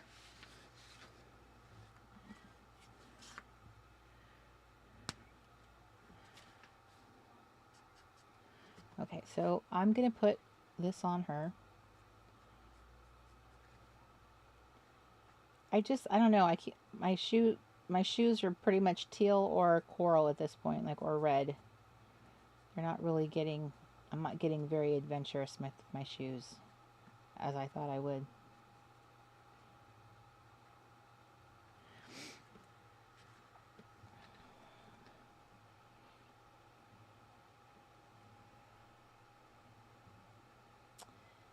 A pullover. Now, that's a term that we share, right, ladies? Right, American ladies, we call things pullovers. Now, if you call it a pullover, what do you think what would you refer to as something that's a pullover? See, that makes even more sense, because that's weird. Like, you have a jumper and a pullover. So, like, those names are getting a little closer together. Something you jump into, something you pull over. So when we use the word pullover, I never thought about these terms before, and like why we call things the things we do, and it's just very interesting. Or am I the only one very interested by this conversation? Because that happens too. That happens too. Shelly K says, and then there's the vest. I've seen that called also. I've also seen that called a jumper in England. Ooh, so when the vest is like, is it like a knitted vest? Do you think that's the common denominator? I'm so intrigued by this. This is what I get for watching season after season of The Traitors, because I watched Australia and England, that's 5 seasons right there of watching a bunch of people talking. They're using all kinds of terms I've never heard before. So this just got me extremely interested in, like, why are they referring to these things this way? I've heard people say jumpers before, but I never really stopped to really question it. And then one day I'm like, I'm questioning things now. Really asking myself, this is how I want to put my brain to use. Is to question, how did this language come to be? Okay, so I want to make silver earrings, and I think that's going to be a cool. And I don't know how I arrive at cool. Let's see. Aha! Because it's labeled with the C. That's how I do it. It is confusing at times. It is. Oh, that reminds me. I need to get to the Canada version of the Traders. And then I will have seen all of the English language, except for, I don't think I'm going to finish watching the American stuff. I think I'm kind of over that.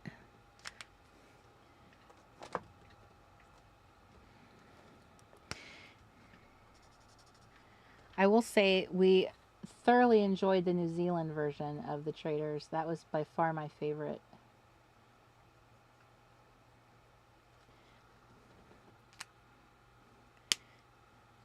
They were very nice, very, very nice people, and they played the game really, really well.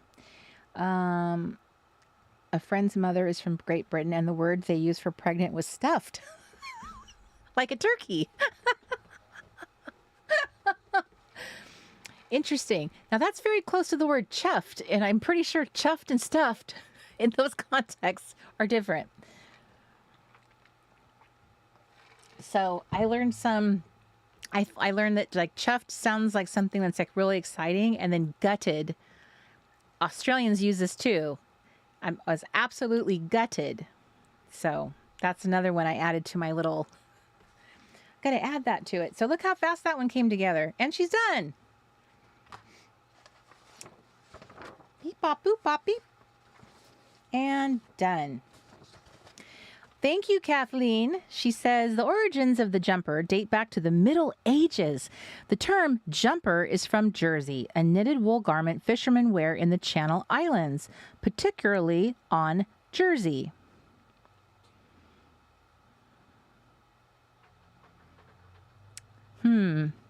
These early jumpers were purely functional, made from thick wool. They kept sailors warm and dry as they faced the harsh sea conditions. So the term jumper is from Jersey.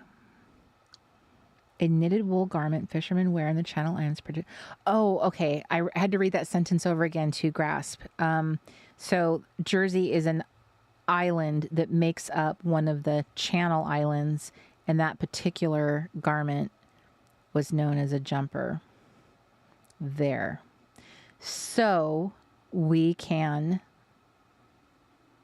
blame it on them. That's where it came from. They made it up, and that's what they were referring to.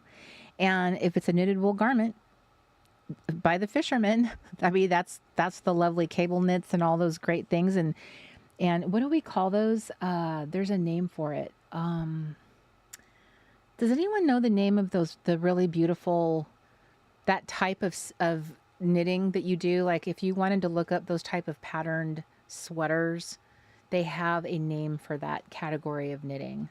If you wanted to buy a sweater like that, you would have to go look it up. And they do fall into the category of like almost like a fisherman's sweater. It's like, it's fancier than saying cable knit. There's a name for them. There's like a fancy name for this type, and they're very expensive, as they should be, because a lot of them are handmade. I can't think of what it is, but I'm guessing this is what what it has to do with. So once again, somewhere along the line, America was like, we're not calling them jumpers, we're calling them sweaters. Fair Isle. Hello, Diane. That is possibly what my brain was trying to come up with. That's possibly. I just actually looked up Fair Isle the other day, and because I was at a company, I was looking up like what type of what was I looking it up for? There are some companies that make Fair Isle sweaters that are like, they're handmade. They're not like machine made, but I was trying to like price something. I wanted to see what they cost. And I think I think you are correct, but yeah, I'm going to accept that. I'm going to say that was probably what I was doing. Okay. Now I have my last girl here. Now this girl, I have a whole plan. See these? Well, okay, not that. I don't know what happened to I had a whole plan. And it all fell apart. I'm missing, one second. Maybe I just moved this paper and these. Interesting. Well, oh, here it is. Okay, so I have a plan. What was my plan? My plan is, so I was trying to decide if I wanted to make her floral pants and this top, or I wanted to make her wood grain pants with that top. And I'm thinking I'm going with the wood grain pants. Now, this is going to be very interesting. I wanted patterns that had like interesting details to them, because I wanted to test out what I would need to do with these to get the results I wanted. So now she's wearing a pair of pants. She's going different directions.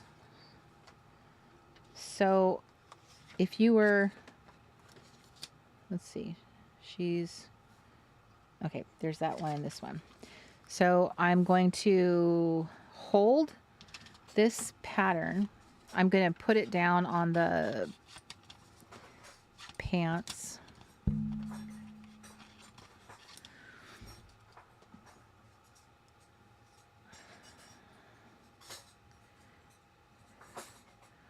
Hi, Jan.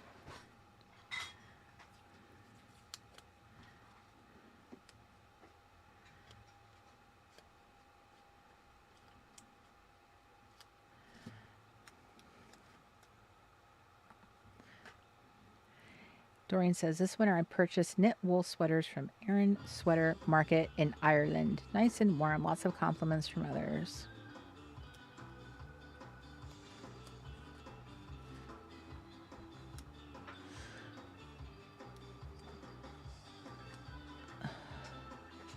Okay, so then this, so instead of like cutting them the way that they were kind of laid out, I'm making sure to make each of the legs straight so that the pattern is going this way across each leg. And that way, when I put her legs down, the patterns will naturally move in the direction, like it'll make her look more natural instead of that weird, in a weird flat way. So this will be a trick for laying out patterns on paper. Is just, this is my test, because one day I will be doing a full-blown workshop on all of the pieces of this. And thank you, Kathleen. This is actually my favorite nail polish color of all time. I actually went back and it's apparently one of their popular colors. They rebooted it. It's a really old nail polish color, and they rebooted it into the it's OPI, and it's called Mrs. O'Leary's Barbecue. If you are familiar with the song about the Chicago, it was from their Chicago collection. Me and my mom used to drive to San Francisco to go get these amazing little manicures. And this was the color polish I would pick the majority of the time. This and Malaga wine from OPI. But I absolutely love it. It is so, so beautiful. So it's called Mrs. O'Leary's Barbecue, based on the famous story of Mrs. O'Leary and her cow. And it's made by OPI.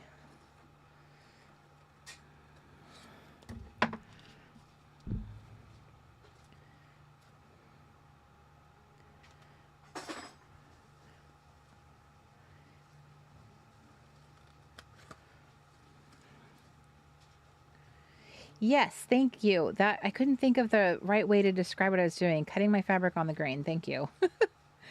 I wanted to actually try to make a dress, a frock, if you will. I wanted to try to do that either during camp or before camp. So I've been kind of like looking at my pattern options, trying to find like the perfect pattern, because I want to give it another go.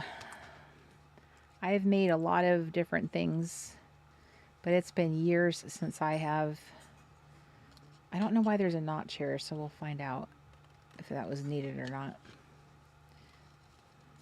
I think it's needed because of the way this garment is, but maybe I don't have to cut it that way. Right, Kathleen? OPI and Essie have, I think it depends on the collection that they do, is really inspires a lot of their names. It's very interesting. Just like MAC with their lipsticks is the same way. They always had interesting names. Okay, so here's my, that one, wrong way. So here's what I mean. See how the grain is now, it's showing movement and it doesn't look flat. If I had cut them out from in the same direction as like where they were, I'm not sure if it would have looked the same or if it would have looked better. That's a good question. If they'd been, would it have looked better or not? Would it look weird if I had a totally different wood grain there? I kind of feel like it would look weird if it was a different wood grain, so they wouldn't even look like the same pair of pants. So I'm just going to do this as another option because I wasn't sure if I originally picked the florals, but the top that I'm going to do, I don't know. So I kept both as options. We'll see.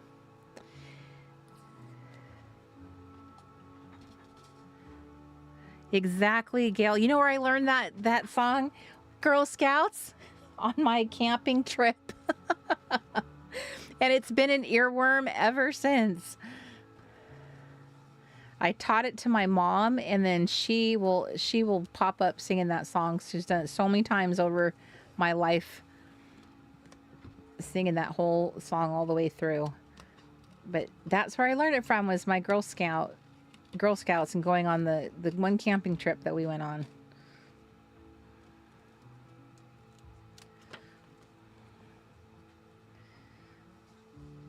Okay, did I just mess up my pants? Hopefully not. That's what the fun thing about these printables can be, is like you can print out the same girl and put different outfits on her, like try different things. I'm not sure if I remember the entire thing. It's kind of one of those songs where you sing it like with different lines added to it, so that so late last night when we were all in bed, old Lady Larry left the lantern in the shed, and when the cow kicked it over, she winked her eye and said, there'll be a hot time in the old town tonight. And then this is where there's different parts of the song. So some people will sing fire, fire, and then it's actually kind of a sad song when you think about it, because it's about the Great Chicago Fire. And then so there's different groups of people. So some people play the song of the firemen, like jump, lady, jump. And some people are like, save my child, save my child. It's terrible. Now that I'm repeating it, it's terrible. Yeah, so that's the song. I learned this in Girl Scouts. That's all I can say. Is the song insensitive? Perhaps it is. I don't think this song would fly today. I do not think anybody in Girl Scouts would be teaching kids that song. I'm trying to remember. There's is there 3 or 4 parts? The firemen say something. Yeah, I don't remember how many parts of the song there is. Kathleen says, I remember. Yes, it's never ending. Bye, Shelly K. Annabelle says, my Girl Scout troop was a flop. My leader took off with all our cookie money. We only went camping once. It was my leader's backyard, but we had the best time. Oh, Annabelle. What were you in Girl Scouts also in San Diego?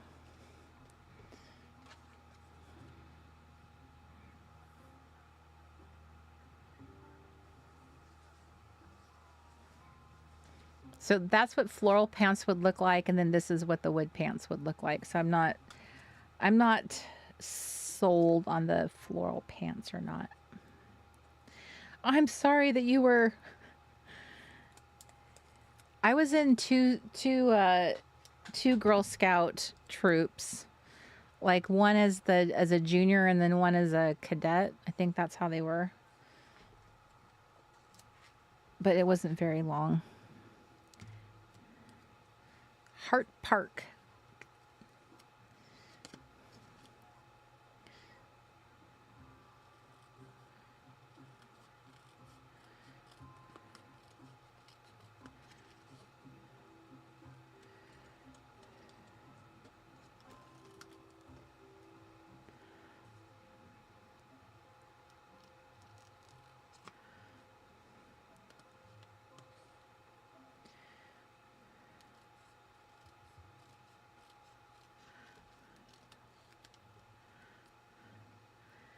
You were 10, and yes, it was San Diego. So I think you're down in the southern part, if I recall correctly. So I was out in the east San Diego. I grew up in Santee and Lakeside. So those are the 2 towns I was in Girl Scouts. I was out there.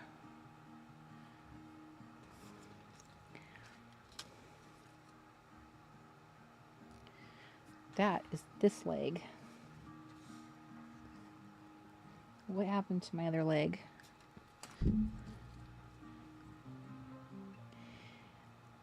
And I think the lady that I had was a really nice lady. Her husband was a Boy Scout leader, and her daughter was a Girl Scout. So they each had scouting duty. And when she took us all camping, her husband and her son went too. So they were like, kind of did like the hard stuff. They like helped with things. And then she had a assistant leader.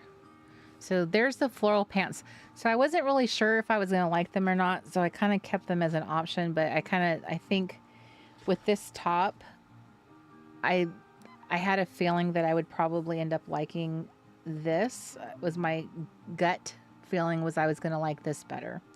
So we shall see. We shall see. We shall see.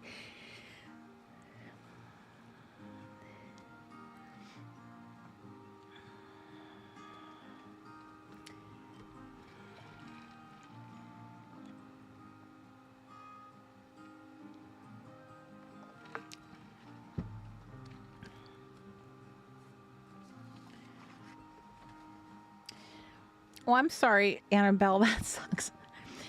So we were in two parts of the same area, having totally different Girl Scout experiences. I'm gonna do one of these two pants is what I'm doing. I just haven't decided which one. So I'm gonna do this top here first. So here's my plan with this. I'm going to do her garment. I'm going to do this panel on, because it's got this little flat edge here. So I want to get part of the bottom of it cut here. So I'm just going to cut this part of the garment out, I think. And then I'm going to cut this. I'm going to turn it like that so that this gets the rest of on there, and then cut it and then put it on here. That's my plan. I'm guessing that that's the right way to do this, but I could be wrong. So we'll find out if that was a good idea or a bad idea. Because I don't really know what's the best way to do this. I'm completely guessing if this is a good idea or not. I have no idea. It's experimentation. And generally I'm not like usually a big experimenter, but I wanted to do, I'm gonna have to cut this really close because I want it to get as close to the bottom as possible. Okay, let me ask another question. What was your favorite sticker or stationery brand growing up?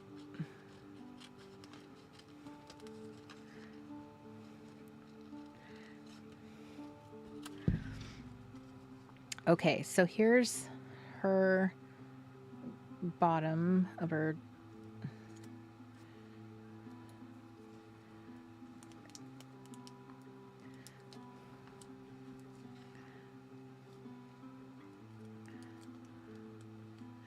Wow, Gail, you were in the Scouts from brownies to seniors. That's a long commitment. I was on eBay the other day, and I saw this person that was selling a bunch of badges, the original badges from like 1962 or something, and I want to buy a few of them so bad. They're not cheap, but it was just thinking about like, wow, these badges were made, they existed in 1962. These would have been the little badges that little girls were trying to earn in 1962. It was so precious thinking about that, which was making me want to buy them in the first place. But that's just amazing. That's a big commitment.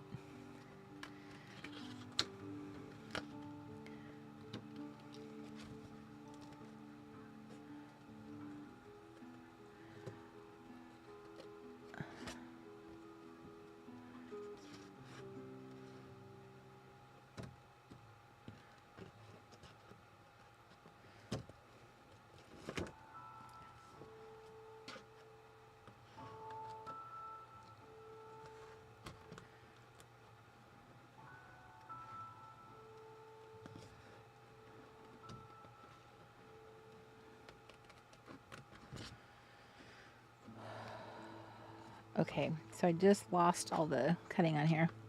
So I had sticker books and we collected hearts and unicorns along with others, but don't remember brand names.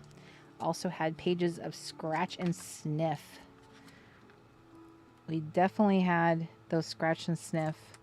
Yeah, I don't remember a brand name associated with those at all. That does not stand out to me. But I definitely remember some of the smells for sure, both good and bad. I can remember one that was the like sour pickle. That one just popped into my head. There was one for the it was like freshly mown grass. That one stands out to me. The root beer float was a favorite one of mine. I thought about that question. I didn't think about a lot. I didn't answer these in my head before I went on live, but this one I did because I was trying to think, what would I say my favorite brand was? Because when we were kids, there wasn't like a lot of brands like there are today. But I would definitely say to me, the most exciting thing that was like to go visit and go see all the little options was definitely Hello Kitty, because that was so new, you know, in as an offering, like any store that carried Hello Kitty. The mall in San Diego, part of San Diego I lived in, had a Hello Kitty. It had a Sanrio, what do you call that, display? So there was little twin stars, there was My Melody, and there was Hello Kitty. And I can still I can picture standing in front of that display and picking all the stuff. Oh, and Snoopy, little Snoopy. And I still own, to no one's surprise, I still own some of the little stationery things that that I got, because getting them was so precious. It was so, they were so special to me. So I would definitely say those were, of the stationery things that I had, those were definitely like the thing that I like would say for sure. And then for a lot of us, like one of the big brands that came around would probably be something like I'm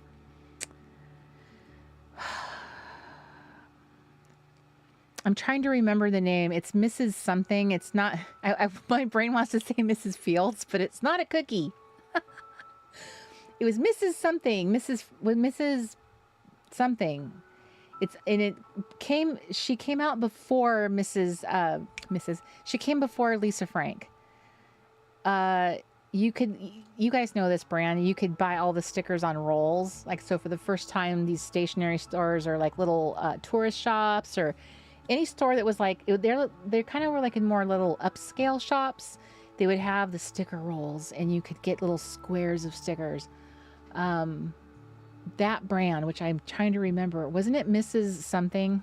Am I remembering that correctly? Thank you, Holly. See, Holly was on it. She already said this earlier. She said it's Mrs. Grossman stickers. Thank you. Mrs. Grossman. Yes, the squares.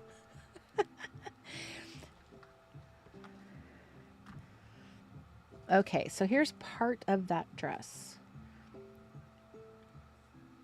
So the little so we had Sanrio with the Hello Kitty and all those little brands associated with it. And like, that's just how my memory is playing it back, is like, what do I remember that came on the scene for us little Gen X kids? And then we had Mrs. Grossman, and then Lisa Frank came after that. And I want to say for my age, Lisa Frank was, I was past the age of getting Lisa Frank. Like, that was, that was not cool. I would be too old for Lisa Frank. But I did buy it for my kid, and then I bought some for myself because I still, I've always, there's no shame. I still always have liked buying, that kind of stuff. I would still buy something like that if I liked the pattern enough. But am I missing anything? Is there anything I'm missing in the stationery world that I'm just not remembering? Was there something else that we had? Hi, Sean. Hi, Anna. Hi, Jan, officially.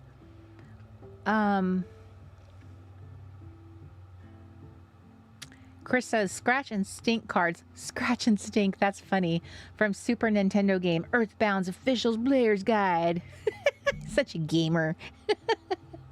Sandy Lion stickers. Thanks, Janice. Yeah, I remember Sandy Lion stickers. They're really similar, huh? When I think about it, they kind of have that Mrs.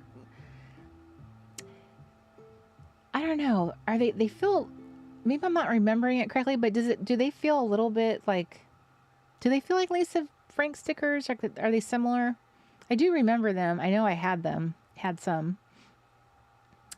Popcorn smell, blueberry for the scratch and sniff ones. The pickle, the popcorn, totally.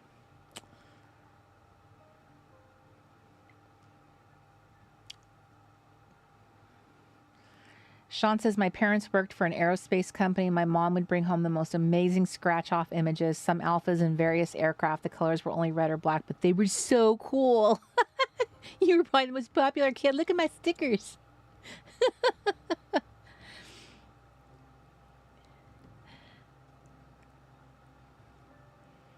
Justine says she still loves the little twin stars and Hello Kitty treasures. Oh, Gail, yes. Sandyline is the one that had textures. Thank you. So, Chris just reminded everybody to hit the like button. Okay, so here, I'm sorry, I'm so engrossed in our sticker conversation. Okay, so here is this half of it. Now that it's like this, now you can kind of see where I was going with my plan. Possibly.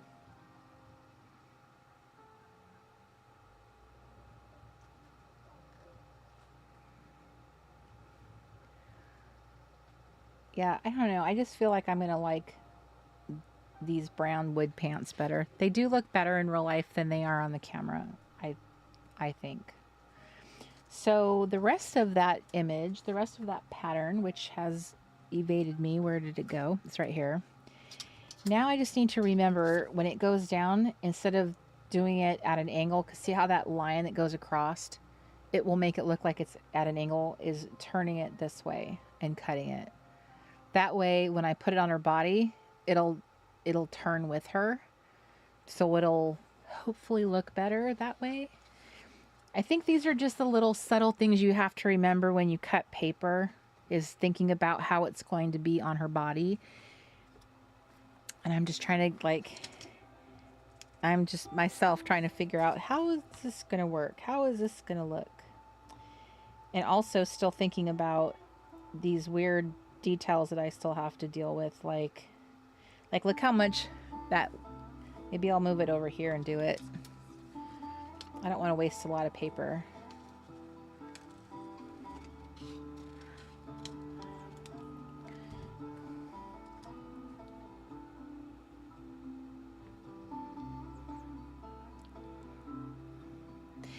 Yes, Larry, I remember fashion plates. This kind of reminds me of fashion plates, the way that they look. Does it not seem like them? I had the one girl with her hair was like this. She had that really long, bouncy hair. She's my favorite one. I used to love making her clothes. This very much reminds me of fashion plates.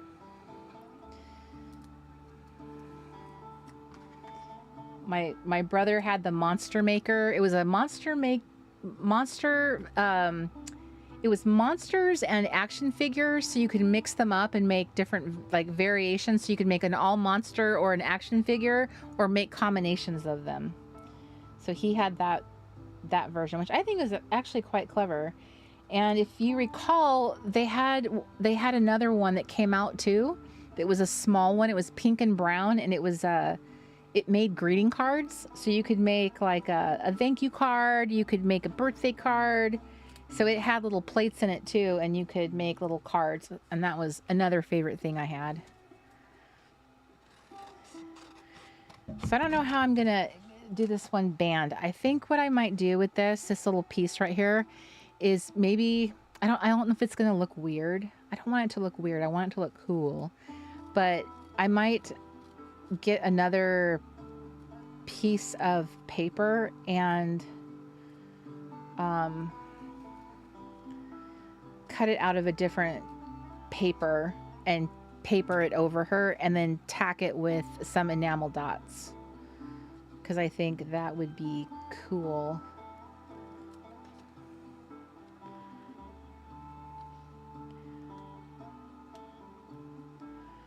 All this talk about our childhood toys and stuff, it's make for a second there you get so lost in your little memories of all your little toys and goodies.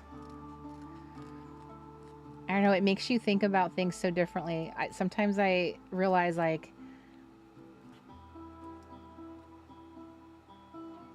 I just had a really sobering thought. Are any of you older than, like, you're like a grandparent that you lost early? Have any of you gotten older than a grandparent? Or maybe a parent or a sister or somebody that, you know, that you're older than them now. And I just thought that that's just kind of such a strange feeling, you know.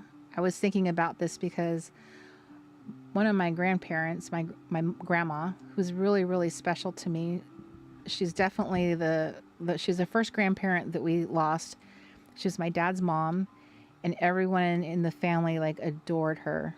She was by far and away the most favorite relative we all had. My mom loved her. Everyone loved her. And in just like a month, I'm going to be her age that she died at. And that just blows my mind. You don't realize when you're a kid how old your grandparent is. And to realize, like, that's all she was when she passed away, that's crazy to me. That's crazy. And I know that happens to people, you know, that when they lose people young, you end up outgrowing them, and it's just kind of a strange feeling. Especially because you're comparing that experience to, like, something that happened to you when you're a kid, you know, because you don't know any better. I really like that. The only thing, though, is trying to figure out how to, like, bring the detail back to these pieces.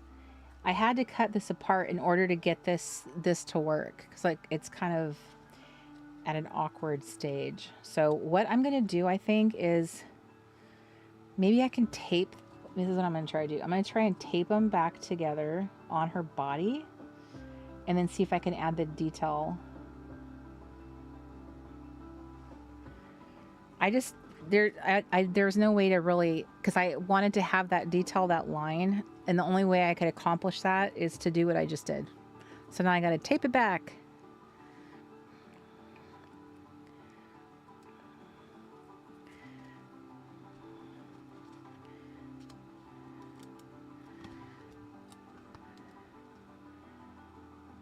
Okay, so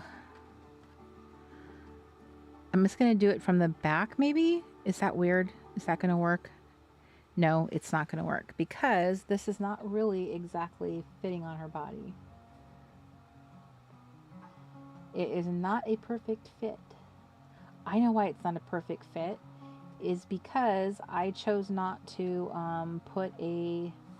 I chose not to make allowance for that line right there. It's not a line. So obviously she has a fold in her dress and I just didn't want to deal with it.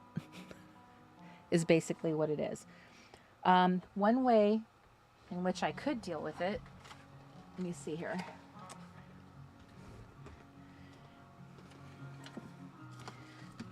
I never seem to have, here's one way I guess I could kind of deal with it. So this ink is kind of close.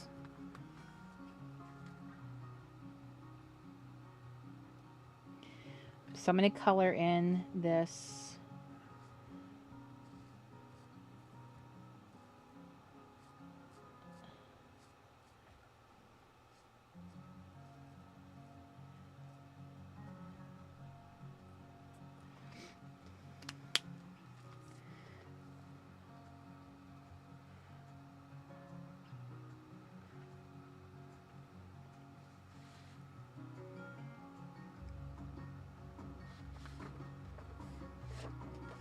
This is a little bit more complicated than I thought, but it's only because I'm on camera and my trying to like be cognizant of you guys. I don't want to keep you. Okay. So one thing I was trying to do was put a little bit of the detail back into the fabric.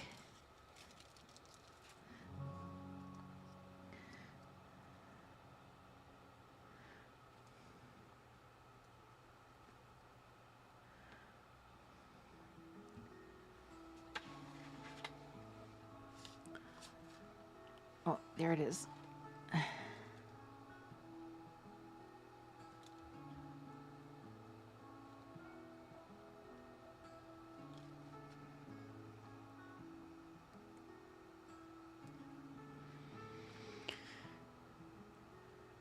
Okay, that made no sense for me to do what I just did. I literally did not even have the carbon paper on it. And that also didn't work up here. Okay, so let me try that again. I clearly wasn't holding it the way I should have been.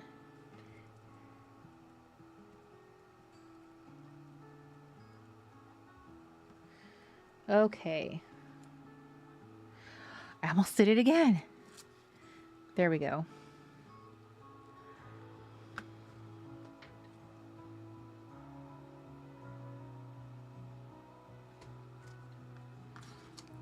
Okay, and I think I might have just missed.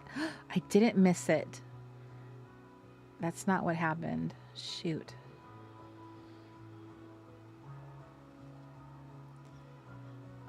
Where's this paper? That's the other side of it.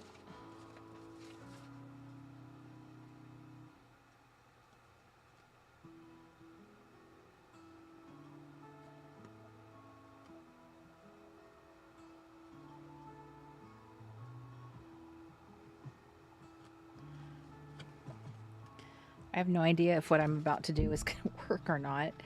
I am trying to add this curve because I cut it to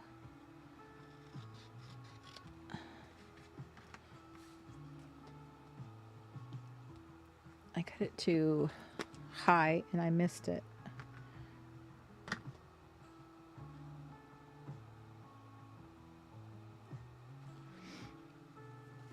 Okay.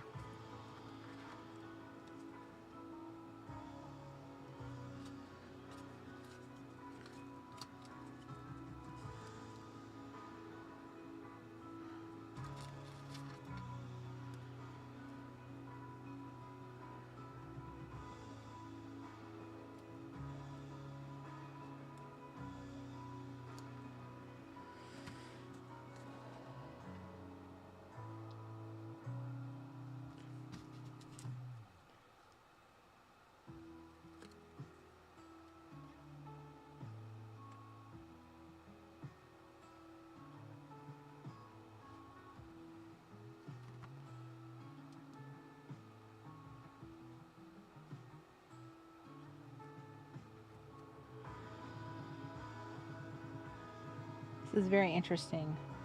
I'm like literally forgetting I'm on a live stream right now because I'm so intense on trying to fix this problem.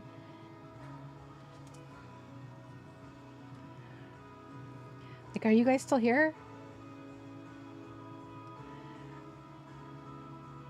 I had a feeling that this garment was going to be a challenge, but I think that it's good to have a challenge when it comes to this, because if I never challenge myself to figure anything out, I'm never going to come up with cool ideas and ways to make like this project even better. Right? So I have to figure it out and make it better next time I do this, because some of these garments, there's like a lot of different details in these garments, from different eras, that are like, they're a little tricky to work with for this kind of project.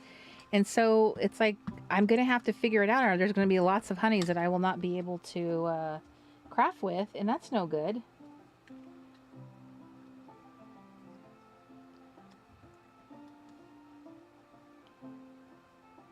Uh-oh, did I pick the wrong leg? I did. Oh, goodness.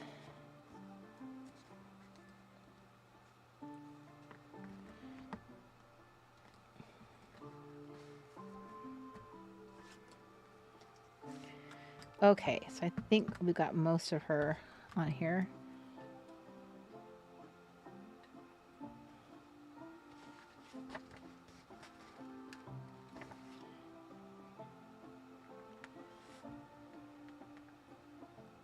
I think what I might do is I might just try this again, like recut this, because I did not cut it as good as I could have.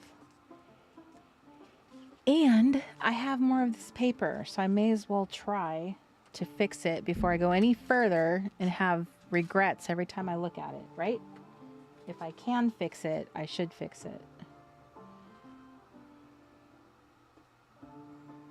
So that's what I will do. This side I think is, not that one. The other side is okay. It's this side. And it's a matter of, I cut it too high, so the bottom part of her garment was going flat across instead of being curved, which is always so tricky. If you think this is bad, you should watch me sew. It is ridiculous. Something that would take like an hour will take me a day. Because I make so many mistakes. Instructions, they're for chumps. Okay, so I'm going to tape this down. Okay, so Terry says my grandmas were 97 when they passed away. Bethany says, I'm here. Chris says, I'm present. Thanks for the reassurance, guys. Gail says, I'm almost double the age of my older brother when he passed. I've passed the age of one of my grandmother and uncle. Well, I'm glad to hear that. It sounds like you had people in your family who passed away, unfortunately, on the earlier side. I don't know what is realistic. I know that we have like average lifespans in our country, but I don't know how realistic are those? You know, I feel like sometimes, do they set an unrealistic expectation for us of how things are?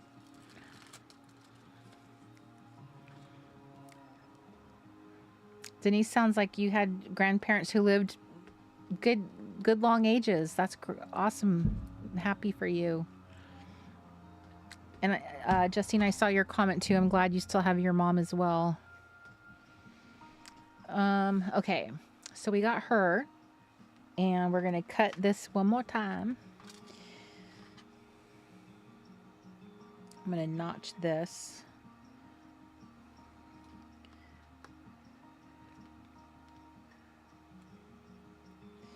Notch, notch, notch. Okay. And we go up the garment, up the side. Trying this again. Let's do this again. I knew this one was going to be a little tricky when I saw it. And I,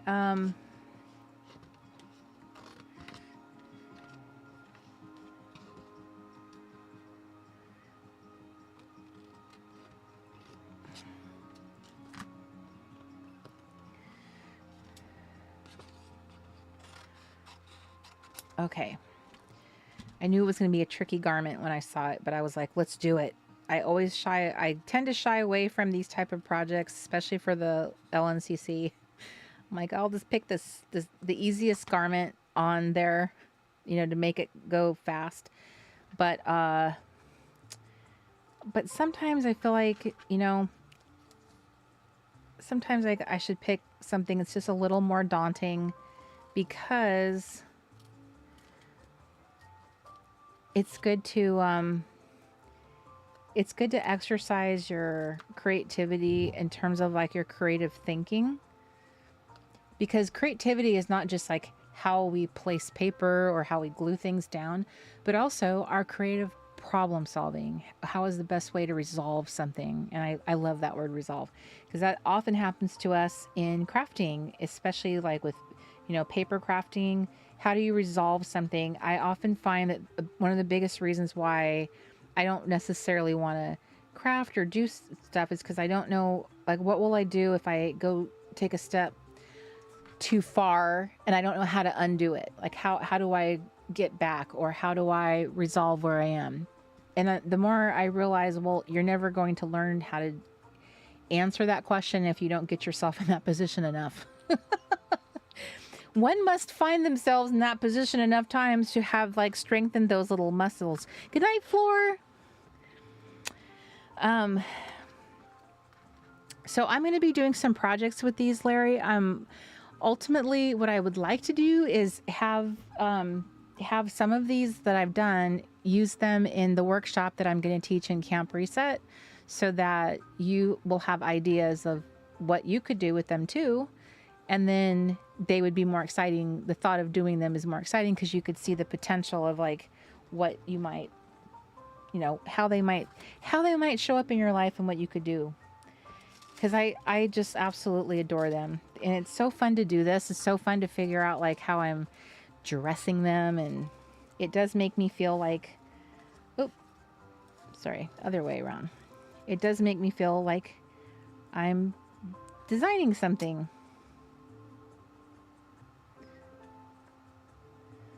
So I thought definitely would be fun to kind of bring that to Camp Reset.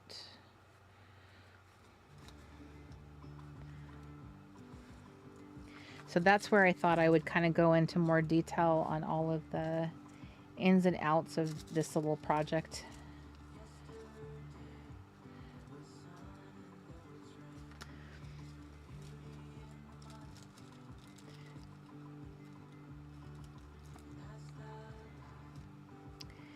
Just enough. I think also we're making what I would call like a hub where this whole project will live. If you really love this idea, and then everything related to it will be there. Okay, so let's try that again. Hopefully that's going to be better.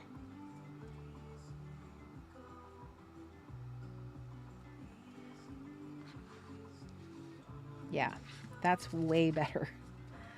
Okay, I'm really, really, really glad that I took the second to...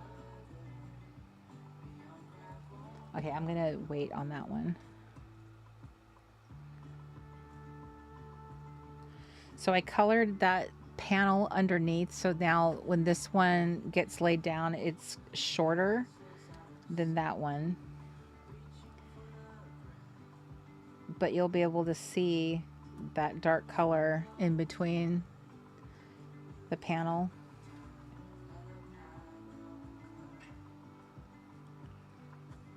See, I think what I'm going to do is just glue it down, and then I'll just draw this detail right here. See, we go. Lazy, breezy.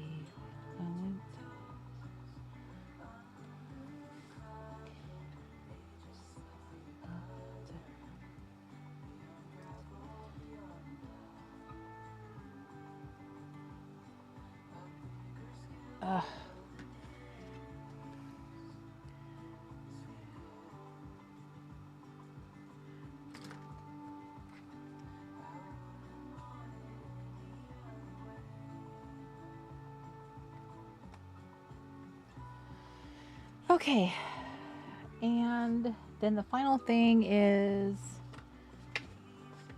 where's that piece?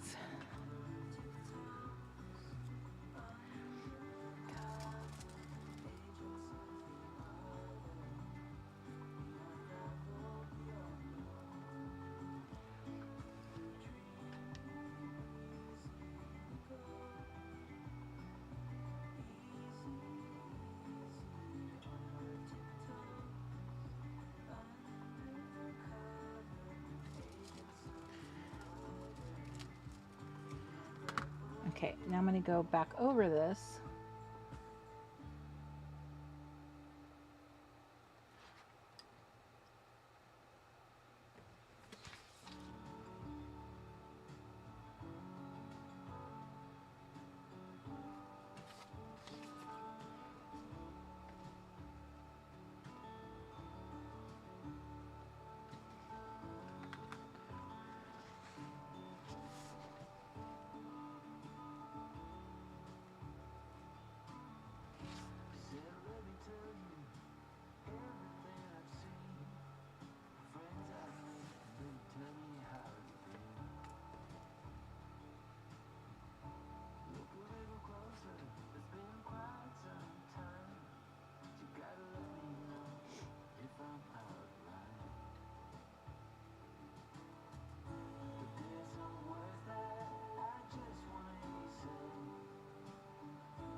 Okay.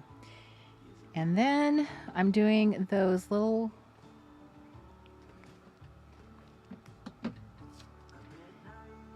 now if I put these will be way more subtle and not as stark as the white buttons. So I'm going to just, and they happen to be easier to grab. So I'm just going to put them out here. They're more subtle than the white buttons, which I have a feeling that like in the 60s, or I'm thinking this is probably like, I'm guessing this can probably be the early 70s. If I remember the book I pulled it from, I'm guessing they probably would have put white buttons on her for like a really high contrast. So I'm giving her these kind of green buttons. It's a little bit more subtle.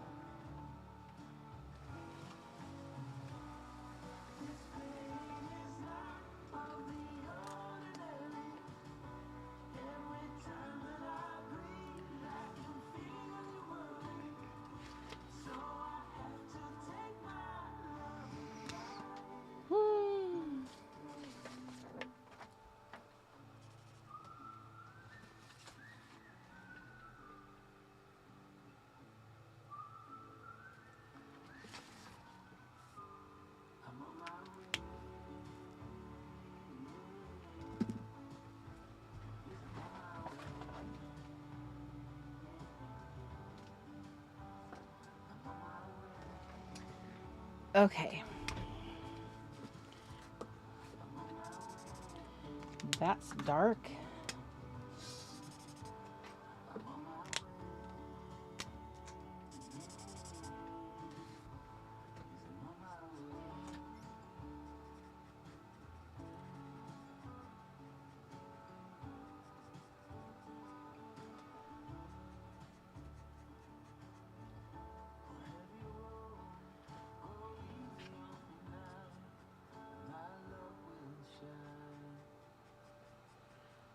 Okay, so we're going to put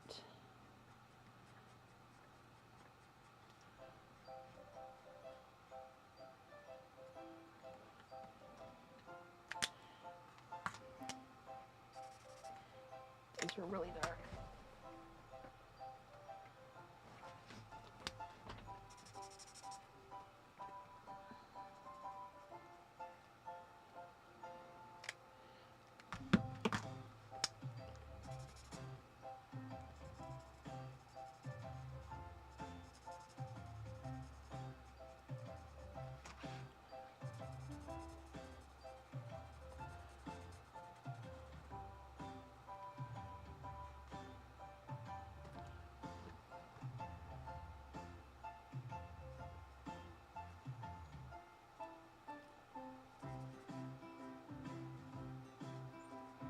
Okay. There she is. She's got her wood pants.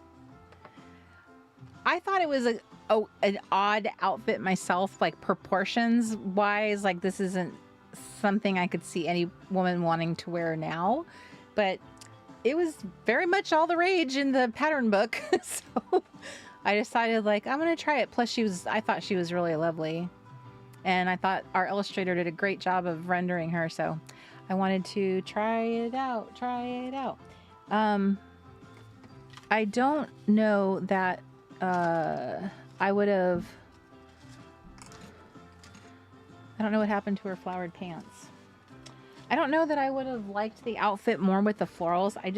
I think the pants are just too wide. I think today a woman would wear something more like leggings with a tunic like that, and it would look different. So I just find it interesting that became a kind of a fashion option for these kind of like wider pants to be worn with a wide tunic. I really do not know what happened to my floral pants. What am I doing? Interesting.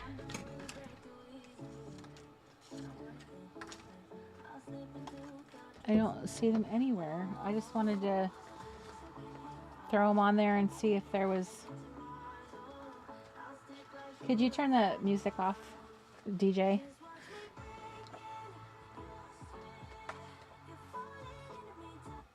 Thank you. Okay, so I genuinely do not know what happened to my pants. I lost my pants. We're losing our pants on the Reset Girl channel over here. Okay, so here's my girls. So these girls are from the same capsule collection. They are fly. They are hip. This girl is out of a time capsule. I don't know.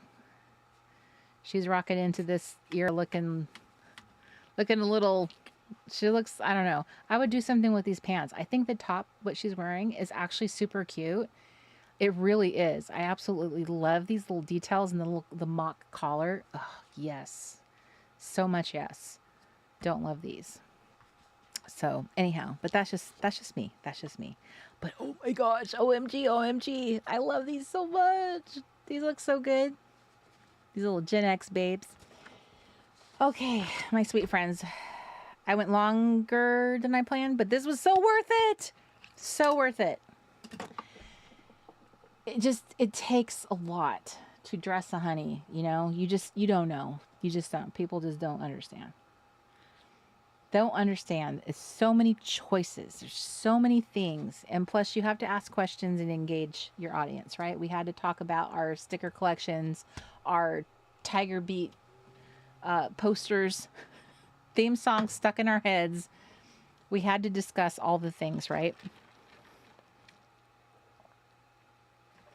I did try and give her the chunky platform shoes, which, as we all know, they did not come in some of the colors we would have today. These, I went back to the lovely kind of caramel browns. So yes, I totally went old school with her. Like, they're like, is it Tom McCann? Was that the brand back in the day? I think so. I have an awesome Tom McCann shoe ad that's pinned in my Pinterest board. I love it. It's all these platform sandals, platform shoes. I would wear all of them today. All of them if they still made them. Oh my gosh. And who knew? Platform sandals are actually super comfy. They are. Do they make those for middle-aged women? Kind of, but they kind of do, but they're just a wee bit less fashionable.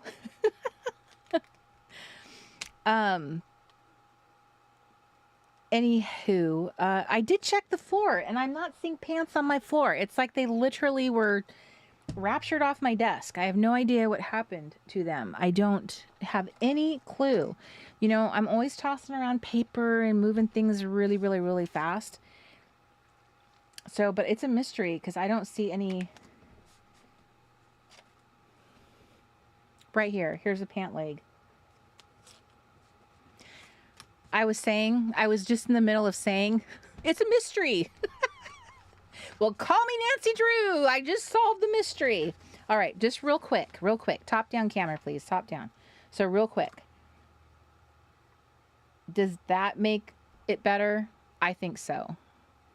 You know what makes it better? This is what makes it better. She looks less awkward, like she doesn't know how to dress herself, and her shoes look better. Her shoes look way more dimensional, because you can see I used 2 shades of brown.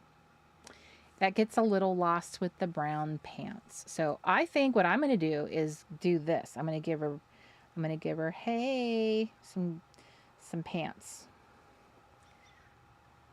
Right?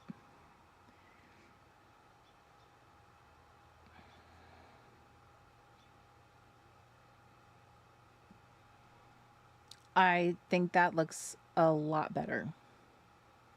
I wasn't sold on it in the beginning, but now that I don't know what it is that these shoes are selling the pants for me. They really are, because they really look super warm caramel leather. They're just really selling it. She looks beautiful. She really does. The only thing I wish I could have done differently is I wish I could have matched these 2 lines, because they're forever unmatched, but what can you do? It's paper. It's paper. So, yeah, right, Doreen? She looks less bottom heavy. And I think that is kind of the issue with this tunic. Obviously, she's a slender lady, but this type of tunic with its folds like this probably wouldn't be a good fit for us, chunky monkeys. This just, yeah. I liked that in theory, but I don't know. The brown shoes, this is everything. So, we changed the pants. I'm changing the pants.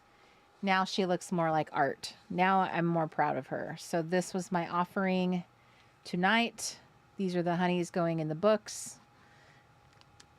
And I'm super happy. I love the color palette. These are all my colors. This is so TRG colors. It's totally on brand. And I had a fantastic evening with my friends, my wonderful friends. I love when we talk about the good old days. I saw an ad on Pinterest. It was advertising a banner that you would hang on your wall. It was a banner or a sign, and it said, "These are the good old days." And I think that sign was probably meant for, okay, I'm going to say that sign was meant for a younger person. I don't know. I don't know. I kind of went all over the place in my thoughts with it. I was like, well, I would be curious how many people our age would say, these are the good old days, versus like, because it's such a huge dichotomy between now and like what the world was like, when we were kids or something. So it was kind of weird. It's like, I don't know who would say for a lot of us, does it feel like these are the good old days now? Is it right now that they're good, and then 20 years from now it's going to be like sus?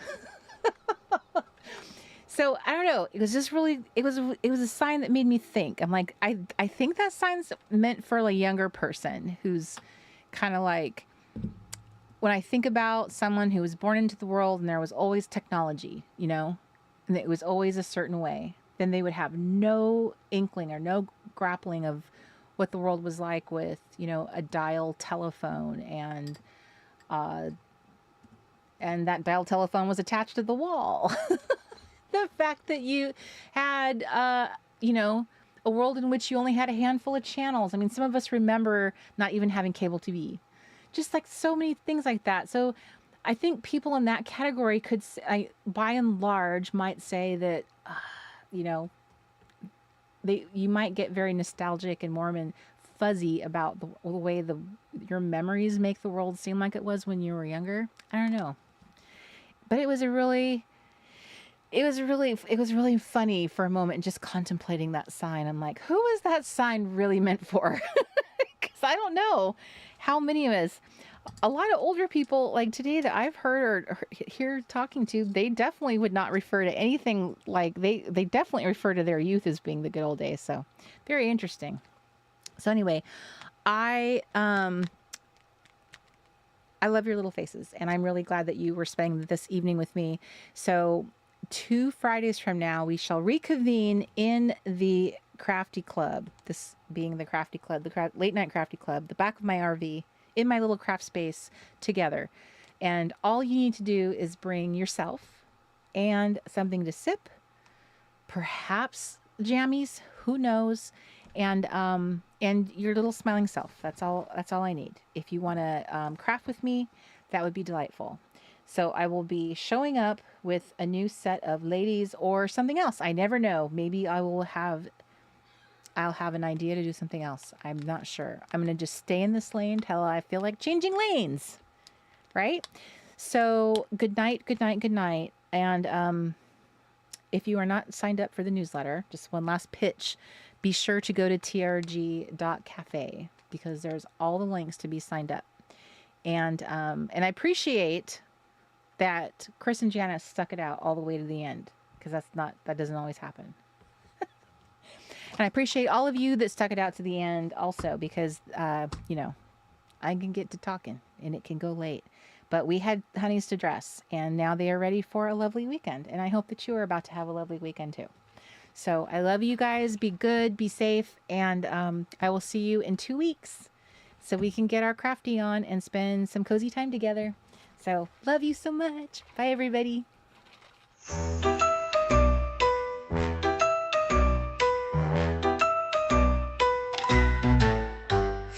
Gather round, it's Friday night. Time for crafts and pure delight. Paper, scissors, let's get started. With vintage tape, we'll be wholehearted. Every honey deserves her day in the sun. With enamel dots, we're ready for fun. Layer in circles and punch stars too. In the Late Night Crafty Club, it's all for you.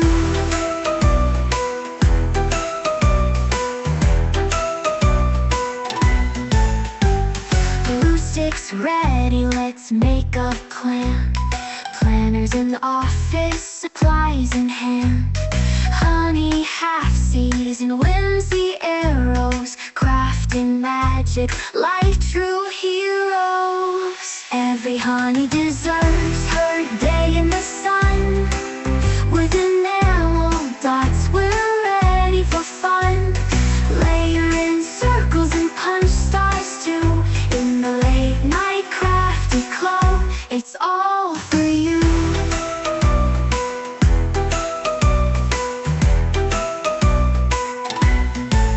Do bags and gumballs, let's create a scene. Join the club where we live our dreams. So grab your scissors and come along. Together we'll craft and sing our song. Every honey deserves her day in the sun. With enamel dots, we're ready for fun. Layer in circles and punch stars too. In the Late Night Crafty Club, it's all for you. It's all for you. Slip into jammies, grab something to sip. Stickers and golden scissors, let's take a crafty trip. The playbook's open with listers got a list. In this crafty paradise our dreams coexist. Every honey deserves her day in the sun. With enamel dots, we're ready for fun. Layer in circles and punch stars too. In the Late Night Crafty Club, it's all for you. It's all for you. Cards and pockets display our creativity. 32-pound paper, so smooth and buttery. Scrap your cards, help your ideas flow. What will you make during the Late Night Crafty Show? Hearts and pockets display our creativity. 32-pound paper, so smooth and buttery. Scrap your cards, help your ideas flow. What will you make during the Late Night Crafty Show?